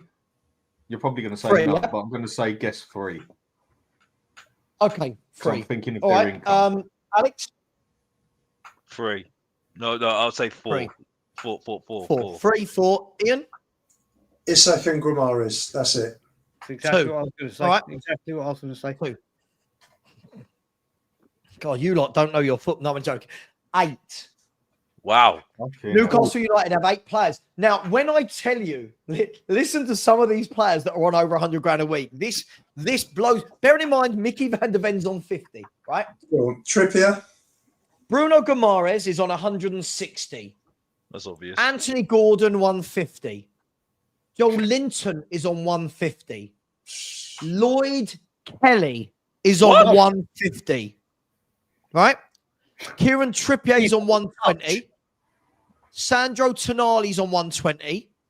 Alexander Isak's on 120. And here's the good one. Matt Target is on 100K a week. Wow. So what I'll say with that is, like I said with City, the problem that Newcastle, the problem they have, the problem they have is they just can't spend their money because their actual income is that low. Otherwise, they could spend more than anybody on the planet. We know how the shit works. Mm-hmm. Now, forget the Daniel Levy bit again, but I know it's all there. We could go and do that. We could. We have the power to do that. We just won't. Levy just won't do it. If Newcastle can do that, we can do that with ease. Listen, I'm not going to go into it too much, but we all know why Daniel Levy needs investment. It ain't about the football. And that's it. And I know that for a fact. That's why I don't want to talk about it anymore, because he ain't going nowhere. That's why I don't talk about it anymore. But this is quite clear right now. You know what I mean? Because for me, it's madness that I know he's had one season at Tottenham, but it's madness that Van der Ven is lower than bloody Timo Werner, and he's our best player. And it makes it even more clearer now why he's playing Timo Werner a lot of the time when he's not playing well. And this is why I think it's even more causing division in the squad, and he's losing some of the players, the big players, because it's mind blowing. And the fact if we don't do well, I'm telling you now, his agent is going to be saying, you know what, we've got to find somewhere else, because he can't continue like that. He's our best player. He's our best player. Add on that wage bill as well. There is big possibilities. I think there's 3 credentials, but I think it will happen. Timo could be going back to Leipzig in January. Mm-hmm. So that's 165 grand a week. I've heard he might be. There's a very Hughes coming in. Funny, like one of the things at Leipzig, I mean, and this is where it goes a bit to pot. Leipzig have to try and find another club for him. I know. We'll be looking at the last week of the window for a loan. Yeah, we'll take him on a freebie, Brian, and offer him 25 grand a week, and he'll probably take it. Listen, if he goes, West Ham have 6. West Ham have 6 and over 100 grand a week, right? Fulham have 3. Fulham they don't have the revenue we have. And Bournemouth, by the way, don't have anyone. What a job their manager does. The whole time, yeah? I've been saying this from day, basically. This is what I've tried to be getting at. I know we go back to the Levy thing, but Spurs could outmuscle every single one of those clubs with ease. I don't know about with but ease. We don't. With ease. I don't know with about our with income ease. Compared to every single one of those clubs, with the income we make overall, whether we went down 80 million or not, we could outdo Newcastle hands down. I agree. I don't know about ease, because again, as we said, maybe it was a heavy word. Without Champions League revenue, you just put yourself straight back in that position. Like, for me, I think that yes, you need to have 3 or 4 that are on big wages, and the reason they're on big wages is because 9 times out of 10 the players on big wages win you but they are the bigger, better players. For me, though, I think the more worrying thing at our club, let me change the conversation slightly. I think the more worrying thing is before, and if you look under Poch, for example, and under Harry Redknapp, Spurs used to buy the next levels down, but they were always good footballers. Like, you look at the players Harry would bring in when he's bringing in your Nico Cranchars, your Wilson Palacioses, your Scott Parkers, right? He's your Kings, your Defoes. He's bringing in good footballers, right? You look at Poch's time. When we brought in Dembele, he was a guy from Fulham. He wasn't a world beater. Ericsson was a young kid from Ajax. I know he was before Poch came, but you look at Dele Alli, it seemed like we had really good scouting and got some really good, solid pros. Now I just feel like when we buy these players, again, like your Brennan Johnsons, where it's like you look at him as a player, okay, he scores a few goals, but as a footballer, you look at him and go, who scouted him? Who decided that that's where 50 million of our transfer budget was going to go? Who decided that 60 million, 50 million, whatever was going to go on Richarlison and Ndombele? Who decided that we were going to spend 30 million on Odegaard? Do you know what I mean? I just don't think we're getting it right even at that level. Not even just the big ones. I don't think we're getting it right there. Look at Bournemouth, Fulham, these clubs. And of course, we're above them at the end of every year because we bloody well should be, right? Look how well these clubs do by buying players that give you 7 or 8 out of 10 every week. They fight for the club. They're played in their right positions. They're tactically astute. They know they're not going to win every game, but they fight until they die on the pitch, right? Then you look at Spurs. And it's like, what are we buying, lads? What are we signing? I mean, you've just hit something right on the head. Now people know I don't go in on Johnson. I think there is a player there. Obviously, he's not been good recently since he went on that run, but a lot of players haven't. But I'm not there with Johnson. But you just said it. This club used to sign when we signed Scott Parker, and we tried to sign him before. But guess what? No. He is the exact type player we need. I'm not even just talking his position. A leader. Someone that will be there for the youngsters to go, right, here you go. I'm going to help you on the pitch, off the pitch, on the training ground. Scott Parker. Scott Parker was an absolute...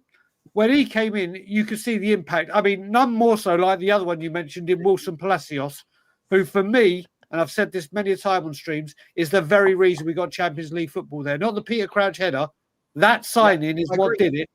We need players like that are leaders. We have this crop of youngsters coming through, whether they're ready, whether you think they're good enough, there's no one to say, right, I'm a seasoned pro. I'm an international. I've been around the block. I can see you through games. I can help you grow and feel more at ease. So all of these youngsters will go, there you go, learn together. Educate yourselves. Off you go. A Scott Parker type player, 2 or 3. I would love it if in January, not that will happen, we went and signed 2, 3, 30-year-old kind of players, like with a Scott Parker mentality, mold, and just say, right, these 3 are coming in. They're not long-term, but they're coming here to help these youngsters grow on and off the pitch and show them through games. I'll be delighted with that. We won't do it. Scott Parker is the exact example of a player with his mentality and what he offers, before you even talk about his football, is the exact kind of player and influence we need in this football club right now. Like a good man back to City. Exactly, Ian. And Alex, I'll back you up on something you're not backing yourself up on here. We should have kept Perisic for that reason. Well, exactly why I was saying, that's why people are bigging up Werner. I'm saying, well, sorry, but let's be honest here. We had Perisic that the youngsters will learn more off in how many in this time frame than what they're learning from Werner. And I'm totally agreeing with you, mate. That's why I brought it up. Really You didn't bring it up. You didn't cover it yourself. So I brought it up for you. Yeah, no. Thank you, Dan. Like I say, big up to you. Like I said. I disagree. Sorry, guys. Sounds like I'm being difficult. I disagree with a Perisic one. Perisic was a 34 at the time, but just come off the back of a 7-8 month injury. was being paid massive wages. That for me was again is the epitome of what Spurs normally do that we complain about. A top player back in the day couldn't play then, so I wouldn't be able to play then, draining all these massive wages that could have gone on a player for now. I get the sentiment behind it, but surely it doesn't need to be one, or it doesn't need to be like we go for a Werner or a Perisic. Why can't it be that we go and get a solid player that's not on 200 grand a week but does a job? That's what. But James Milner is the prime example of a player that goes in, model professional, does everything. Is one of the, for every club he goes to, even now, they're like, he's one of the fittest guys there, has done it all. Yep. Has done it all, and is there to educate the Brighton youngsters coming through and be that person to go and get some advice from, to shadow, to learn from about how you conduct yourself, not just on the football pitch, but on the training ground, how you look after your body, everything. We don't sign those players. That's what I'm saying about Perisic as well. But I'm not saying that we should have done it. But the thing is, at the moment, we're giving lots of props to like Werner, and I'm sorry, I just don't see the point. And I think Milner's a good example. I think Bayern's got a great example there. I think we needed a seasoned pro, because if we're gonna do the youngsters thing, the experienced players are not good enough to guide them. I don't look at any young experienced players that are guiding them right now. You see in Europe. You see Archie Gray is getting absolutely done in Europe. Yeah, there's no experienced player saying just guiding him. You know what I mean? Helping him. When he's in trouble. Berval as well, because he's getting wound up. Berval, he's getting really wound up. Berval, by the way, because every single time in Europe, he's the one that's getting shot off the pitch, and I think he's sitting there thinking, why did I bother coming to Tottenham? Because he's getting annoyed. You know what I mean? He should have been on loan, by the way. But again, it's like if we had experienced players next to these players, I think you'll see a little bit more better for them, because they'll get guided. At the moment, the experienced players are not good enough to guide them. I wouldn't trust any of them. They're not leaders, Alex. They're not leaders. Scott Parker would have been perfect for one of them. They're not leaders. Alex, they're not leaders, but also I'll back up some of our senior players as well here. I agree with you 100%. They're not leaders, but they're also struggling with this style of play. Yeah, how can you coach and mentor people when you yourself are probably thinking, like, let's take Romero, for example. He's always a hot topic, isn't he, Romero? If Romero, as part of our leadership team, if all the reports are to be believed, and again, they're just reports and we're just people, we're just five idiots sitting behind our computers talking about it. If this is to be believed, chaps, that Romero really doesn't like this system and is checked out, why on earth is Romero, first of all, going to put his arm around young players' shoulders and tell them it's going to be all right, here's what you do? Second of all, is he really going to lie and tell them, if you keep doing this, follow what we're doing, it's really going to work? I think the problem is, I don't know if anyone, if we bring this full circle in this stream, I don't think anyone believes what's going on at the club. And like Ian said, I don't know if you said this before we started the stream, Ian, it's been so long, but it was that guy that wrote that article this morning was just turning around and saying that everything at Tottenham is so wide open that it's a pipe dream. What they're doing is a pipe dream. They think you can have wide open football. Fans go, oh my God, it's lovely because we attack. No one cares about the defense. And we think, and then we think it's going to be sustainable. Maddison, you could tell that guy hates it. You can see Romero's not switched on. Sonny, for me, we can talk about his age and his declining in performances. Sonny, for me, doesn't look switched on like I've seen him switched on down the years. He doesn't look like a guy that's believing in this style of play. Van der Ven looks scared to run because he knows he's going to do a hamstring. What's he done already?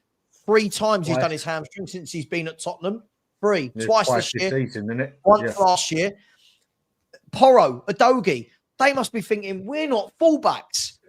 We're not fullbacks. Stop. So if all of these players are looking at it and going, I don't like this, how do we expect them to mentor the youth players? Who's mentoring Archie Gray when he's being chucked out at left back in a hostile environment like Galatasaray? Who's going over to him and going, don't worry that we've asked you to play a high line against people like Victor Osimhen. Just keep doing it. Trust me, young lad. We're going to... You have to believe in it. Can I read 3 bits from this article? Go for it, man. Go for it. Okay. It's been just over a year since he took Tottenham to the top of the Premier League and introduced us to the style that was so daring and intoxicating before it started to look so flawed. Coming out of this international break, they sit 10th, and we aren't talking about a blip or post-Euros lull.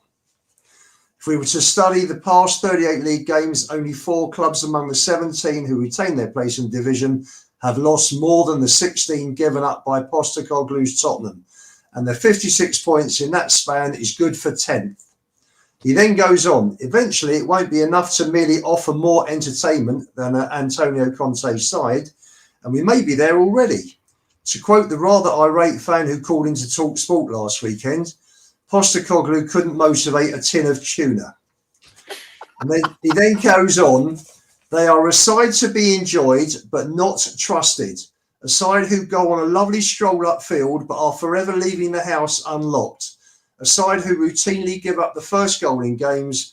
A side who remain one of the worst at defending set pieces. That, I think, has been changed. A side with no plan B, but plan A could only really work if Sonny was closer to his brilliant peak and a truly elite finisher had replaced Harry Kane. So you have to worry about Postecoglou. And then he goes on about all the fixtures between now and Christmas. It could be a slog. So there you go. He's got it spot on. Does anyone on the panel disagree with that? I think they've got it spot on. It is his tactics. In certain games, you can do that. And in the majority of games, you can't. And even if we're, say, 1-0, 2-1 down, and there's 10 minutes to go, or 15 minutes to go, you know what? Stuff it. Throw it forward. Go for it. If we go another goal down, then just shut up shop so you don't concede more. But when you're 2-0 up, and then you come on in the second half and just go for the gung-ho again, I understand the point of wanting to go for the kill. But the way I see it, there's a way to do it. When you're 2-0 up, you don't have to go all guns blazing. You can actually let them come at you a bit. And as long as you can keep control of what you're doing, you can catch them on a counter-attack like we have done with a couple of teams. But he don't do that. He just plays the same gung-ho, off-key football for 90 minutes, or wants them to for 90 minutes, when even the best players on the planet couldn't do this for 90 minutes. Like I've said, give him the best team ever. They would not hold this out for 90 minutes, 38 games. So, can I finish this article? I think this is brilliant coming up. Knock yourselves out. By the way, I am going to end the stream in at 20 to 11, so 15 minutes time, just so you know. He finishes off, last couple of paragraphs. For Levy, top 4 will always be the prime objective, with anything else a bonus. The summer transfer business supported what is so often said about them, because when an opportunity presented itself, Liverpool and Chelsea changing manager, United panicked into keeping Eric Ten Hag, Spurs signed 4 teenagers and 1 established striker in Solanke. The regret comes from the impression that when chances present themselves, Levy sets the template for what follows on the pitch. He just won't convert. To watch Tottenham is to see a team who are not so far off. If anything, there have been improvements in everything but the numbers that actually matter. No side have scored more Premier League goals this season, and only 5 had conceded fewer. They just mostly strike in the wrong places at the wrong times. Those are metrics which indicate the manager's system could work, but with a higher calibre of personnel, the madness could have some merit. But for now, it's easier to enjoy the idea of Postecoglou more than the reality. Those malign watches are ticking on how long it is considered sustainable. Look, guys, look, I mean, I'm gonna come to box office and Daigle here on this one. Look, I don't disagree, and I think you guys can tell me if I'm wrong. I think a lot of all this conversation, if we bring this full circle for the last 10, 15 minutes and talk about Ange Postecoglou, I think a lot of what's said about him is not about him. And this is what I mean. I'm getting tongue-tied. Every time I hear Postecoglou being talked about, it's always in relation to, but when Jose was here, but when Conte was here, but the signings, I want us to take a look at Postecoglou, his time at Spurs, not Conte's, not Jose's, not Nuno's, his time at Spurs. The facts, guys, don't lie. The facts are he has not done a good job. Whichever way you want to look at it, the facts are he has not done a good job, whether it's the number of games won, the number of games lost, the number of goals conceded. Yeah, we are a mid-table team. I'm not talking about 10th, we win next week, everything's great again. I'm talking about over a period of time, we are 10th, 9th in the table, right? So I'm going to ask this question. Is it purely because people don't want to go for another manager starting why this manager has more backing than I've ever seen for any other manager with these awful statistics?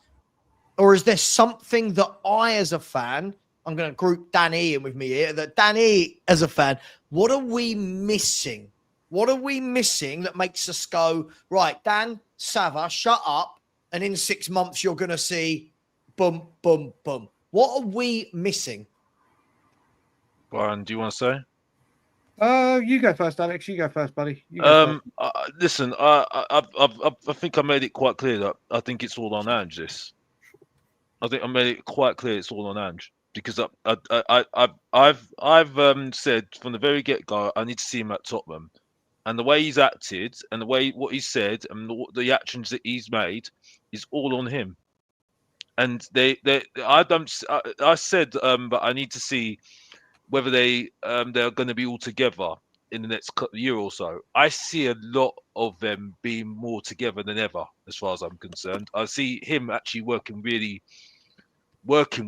the hierarchy more. You see what I'm saying? I don't see any division, especially with him and Johan Lang, and also his Simon Davis, the youth director as well. So for me, I think Ange is really properly in this, and he's making he's making the decision with the hierarchy with Scott Munn and all these lot in tandem as well. So for me, I concur what you're saying. I concur what you and Dan are saying. And for me, I've said it already. I think there's so many excuses for this guy right now, and I think for me, what I'm seeing a lot of right now is now when people don't like what they're hearing about Ange, they go back to Daniel Levy. They keep on going back to Daniel Levy. He's the one. He's the problem. He's this. He's that. He's this. And then they're trying to divert the attention on him, because that's what they did with Conte and that's what they did with Nuno, with Mourinho. But it's so clear to me that this is more eyeballs on him right now, because the decisions that are made, if he was really had something about him, especially for the system he has to play, for me, it needed better players in that system to have a little bit more know-how about what they do as individuals rather than just being as a team. And it's just so clear to me also about the characters he brought in as well. He couldn't handle big characters. He couldn't handle really arrogant characters, or a character that was going to question him, like Højbjerg would question what he's doing right now. He would be questioning it, and he would not like that. You see what I'm saying? So this is he said all he didn't on want him. to bring in leaders, wasn't it, Alex? That's what you're saying.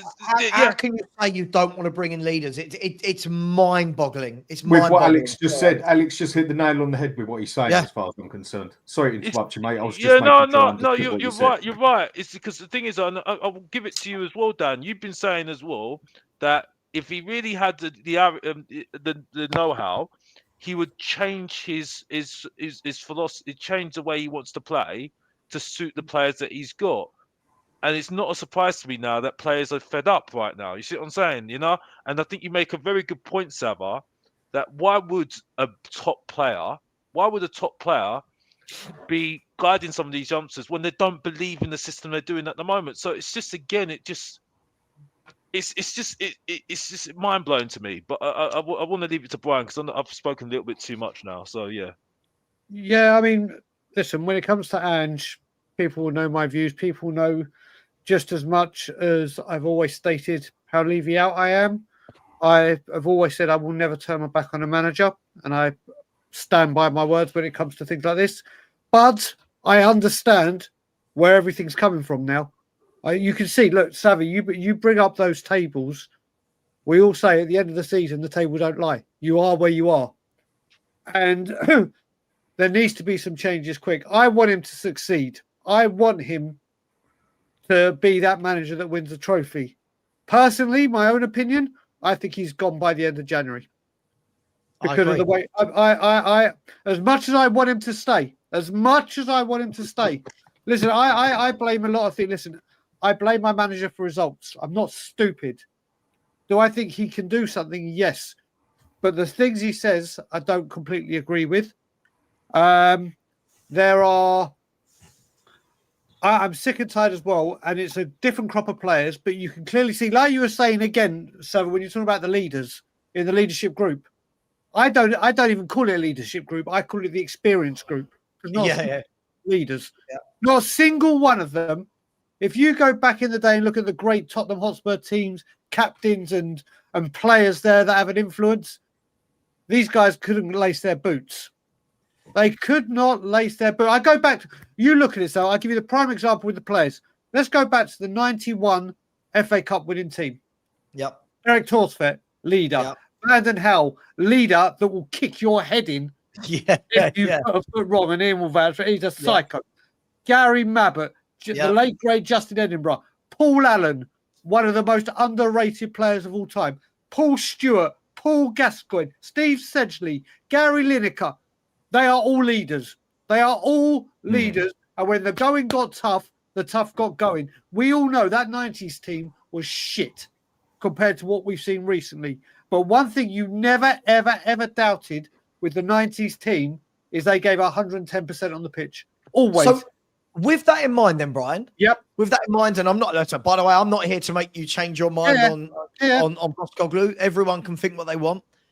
But this guy has openly said, I don't want to acquire lead. I don't want to buy leaders. I want to grow them from within. Brian. So, mate, that's stupid. That's stupid. I would also say, do I think that's 100% Postecoglou? No. Do I think that's Daniel Levy saying we're not spending money on those type of players? And listen, he shouldn't have said it. I do think Ange said that and somewhat believed it. I don't think it's 100% Ange gospel.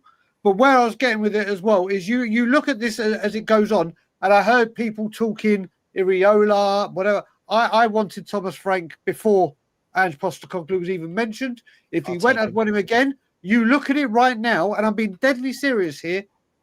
I don't think Iriola or Thomas Frank leave Bournemouth or Brentford. Why?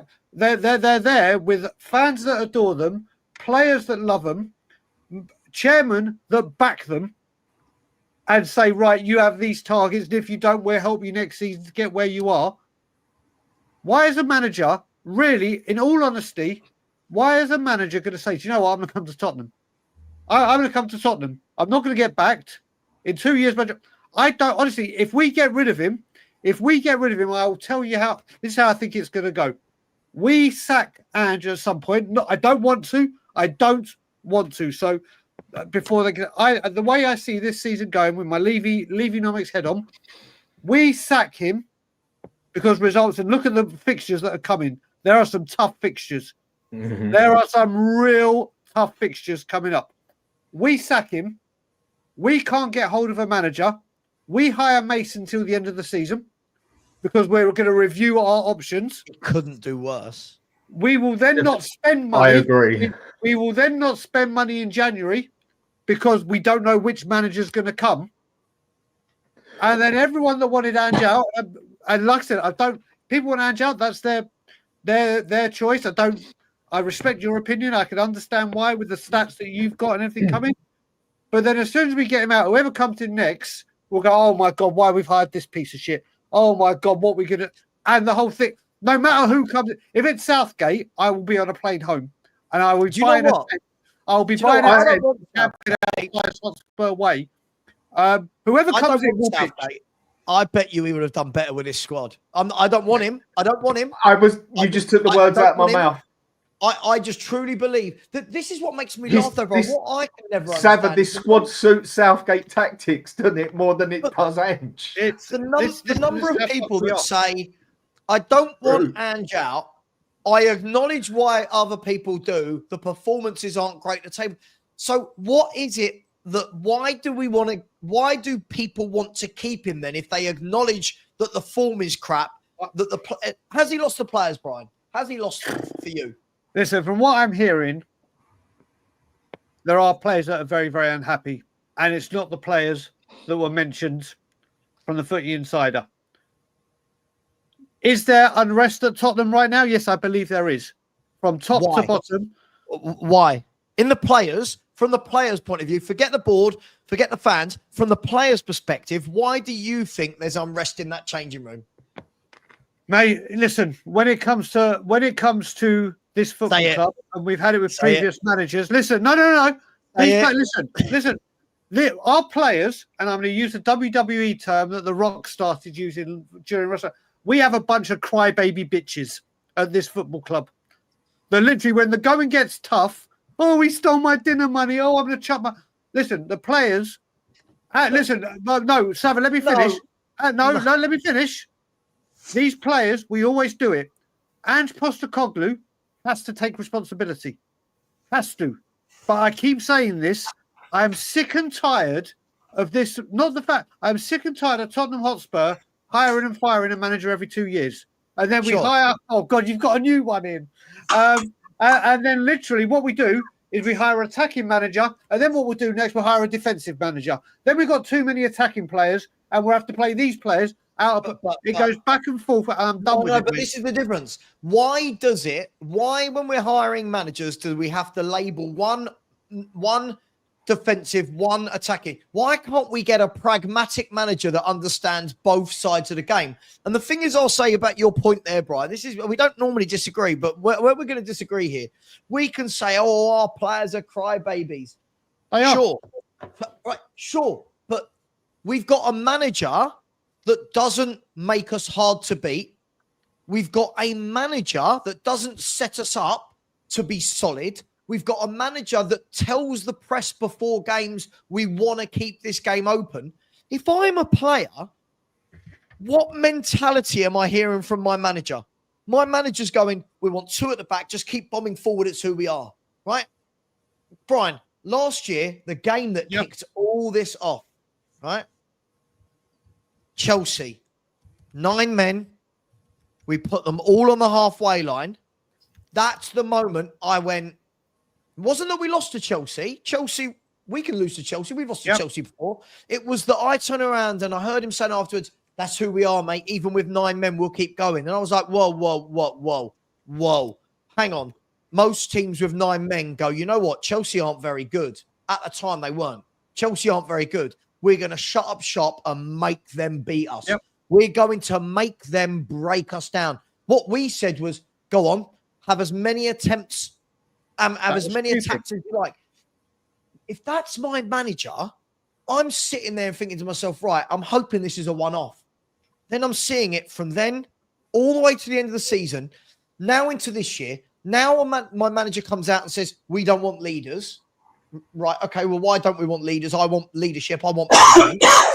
So when we're talking about the players being crybabies and the players aren't strong enough and when things go bad, what about the manager? What about when things are going bad? What's the manager doing? Like I said, when the manager makes mistakes like that, there's poor performances like Fulham last season, 3-0 away, like Brighton, like Ipswich and Palace. Palace is the one that got me. Palace was I was sitting there going, do you know what? What are we doing here? I used your saying. I've decided if I was still drinking, Savva, I would have a drinking game on your streams that every time you say, what are we doing here? I take a shot. I would be absolutely hammered every single stream. But I tried it with Red Bull and I didn't sleep for 3 days. But yeah, listen, like I said, the manager makes mistakes. I can stand here and say the manager, I want my manager to change and make changes. He's not doing it and he has to take accountability for it. when I'm looking at this, if it had been Nuno, I'd be saying exactly the same thing. I'm sick every single time we say we need to give a manager time. We need to give a manager time. This manager needs to be given the time. And then we get here, and then we get him out. And it's it. Like I said, fans have the right. But the thing is, how much time, Brian? Brian, when we're saying manager time, in 18 months, right? In 18 months, Unai Emery picked up Aston Villa, who had a worse squad than us, was 17th in the table. And for the last 2 years under Unai Emery, Aston Villa have not dropped out of the full form table. I think this week was the first week they have, by the way, in 2 years. Right, Eddie Howe went to Newcastle United. They're bottom of the table. He takes the players that they had, he upskills them, adds a few of his own in. Within 18 months, 19 months, they're in the Champions League. When it's Spurs, we go, but we need time. Time for what? Brian, I'm not talking about... Emery got the players that he wanted. Hang on, but Brian, even before Unai Emery got the players in he wanted, let's not pretend he got players in. He joined them in October. Correct. Yeah? He joined them October, and their form from October through to May would have had them third in the table. Yeah, no. Right? Because that's a manager who goes in and goes, I know how to be difficult to beat. I know how to set a team up. Then he got some players in that he wanted. No superstars. He's not signed superstars. He signed players that our fans all turn their noses up at. Correct. Correct. We don't want Tielemans. He's not good enough for us. Cool. John McGinn won't get him for us. We don't want this player. We don't want that player. Morgan Rogers. The difference is, Brian, he's a proper manager. He's a proper manager. Eddie Howe is a coach. He got those players. He upskilled them. So there's two examples of managers that did it. We're 18 months in.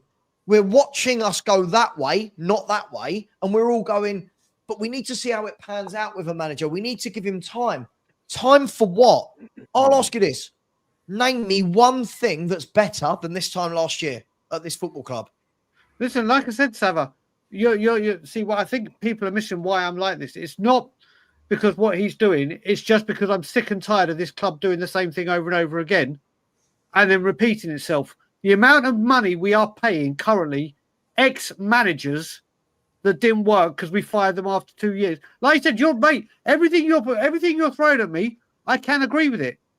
I can agree with it. I am just sick and tired of doing this as a football club. Separate, decompartmentalize, Brian. This is my point. Let's stop looking at this. This is like me saying, oh my God, my ex cheated on me. I just can't go on another date with anyone because I'm scared they're going to cheat. Decompartmentalize what's happened with other managers. This manager is not performing. Currently, no, you're right.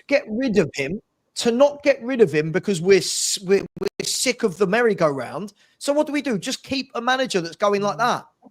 Like what? But Brian where is, does that end? Brian is right.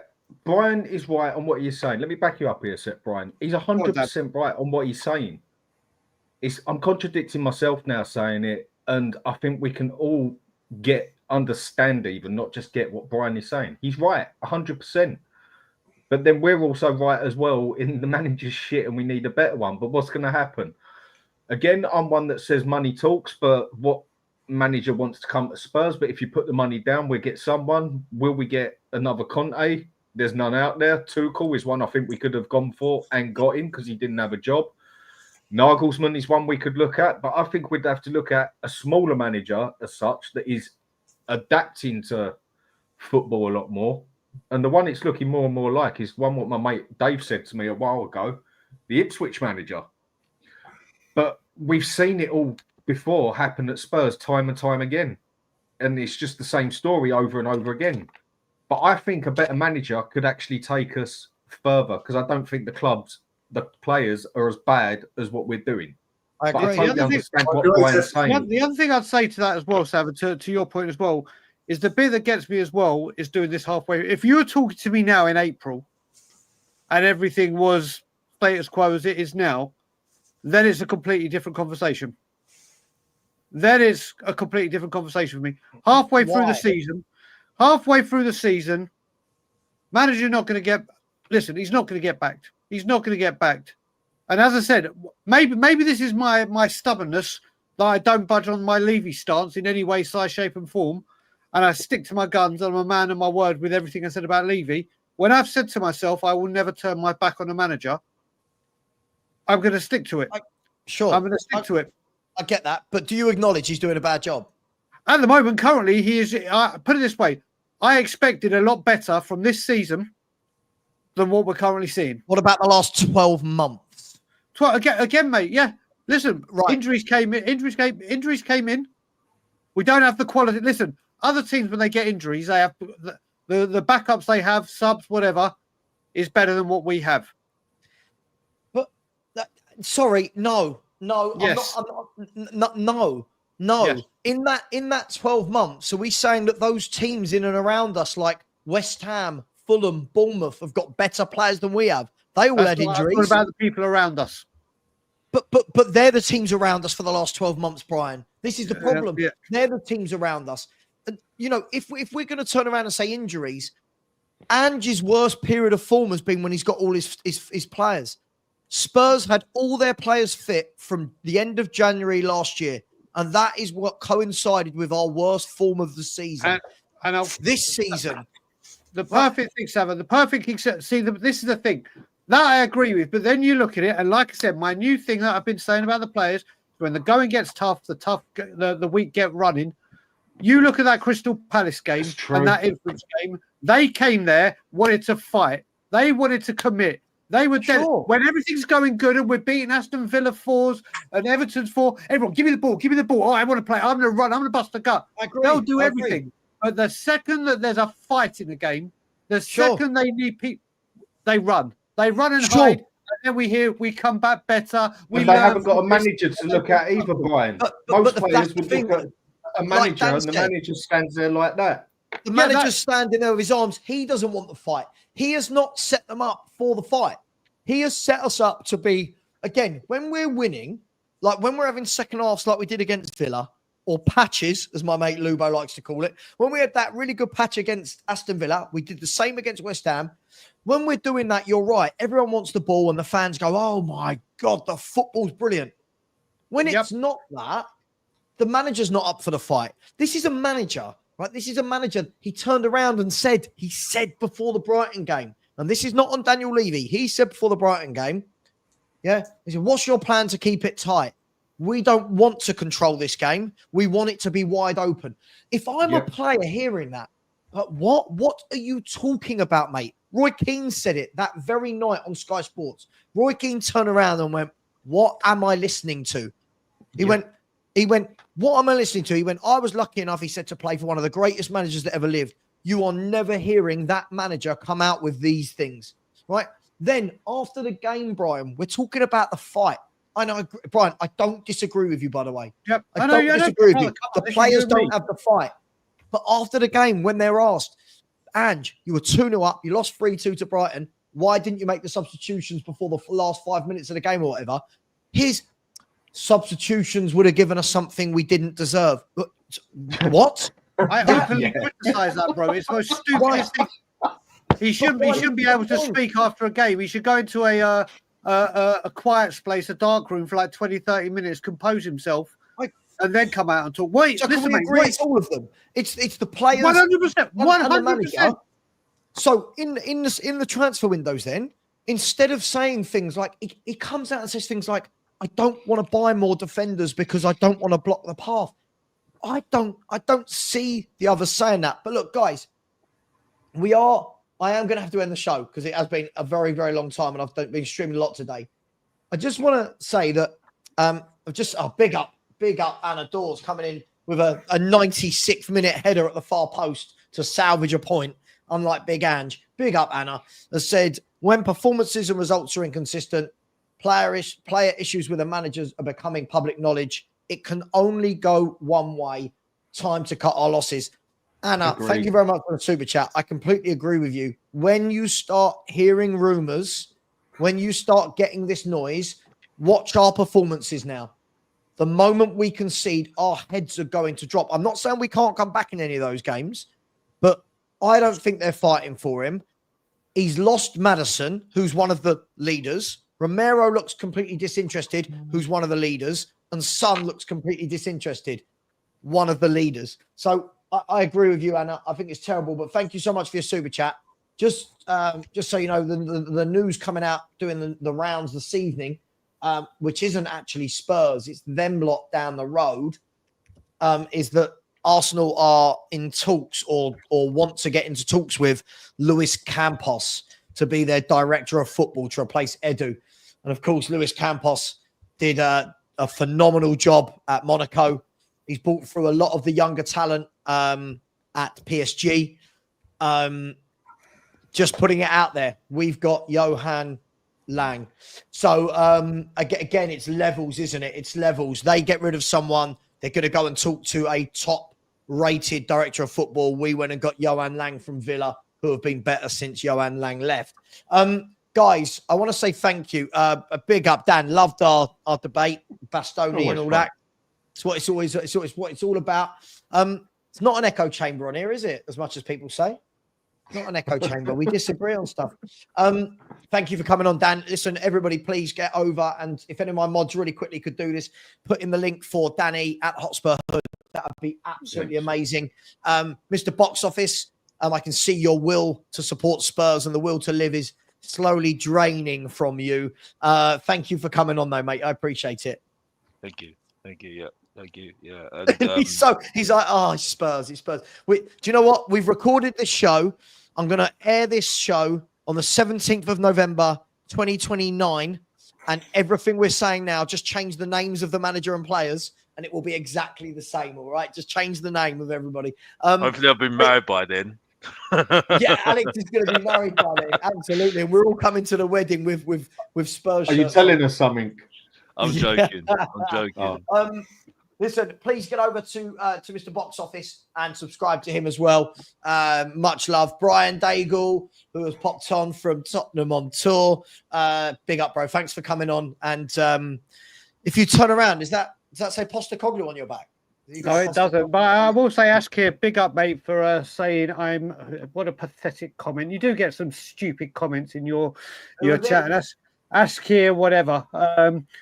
With a absolutely ridiculous comment, but people say what people do.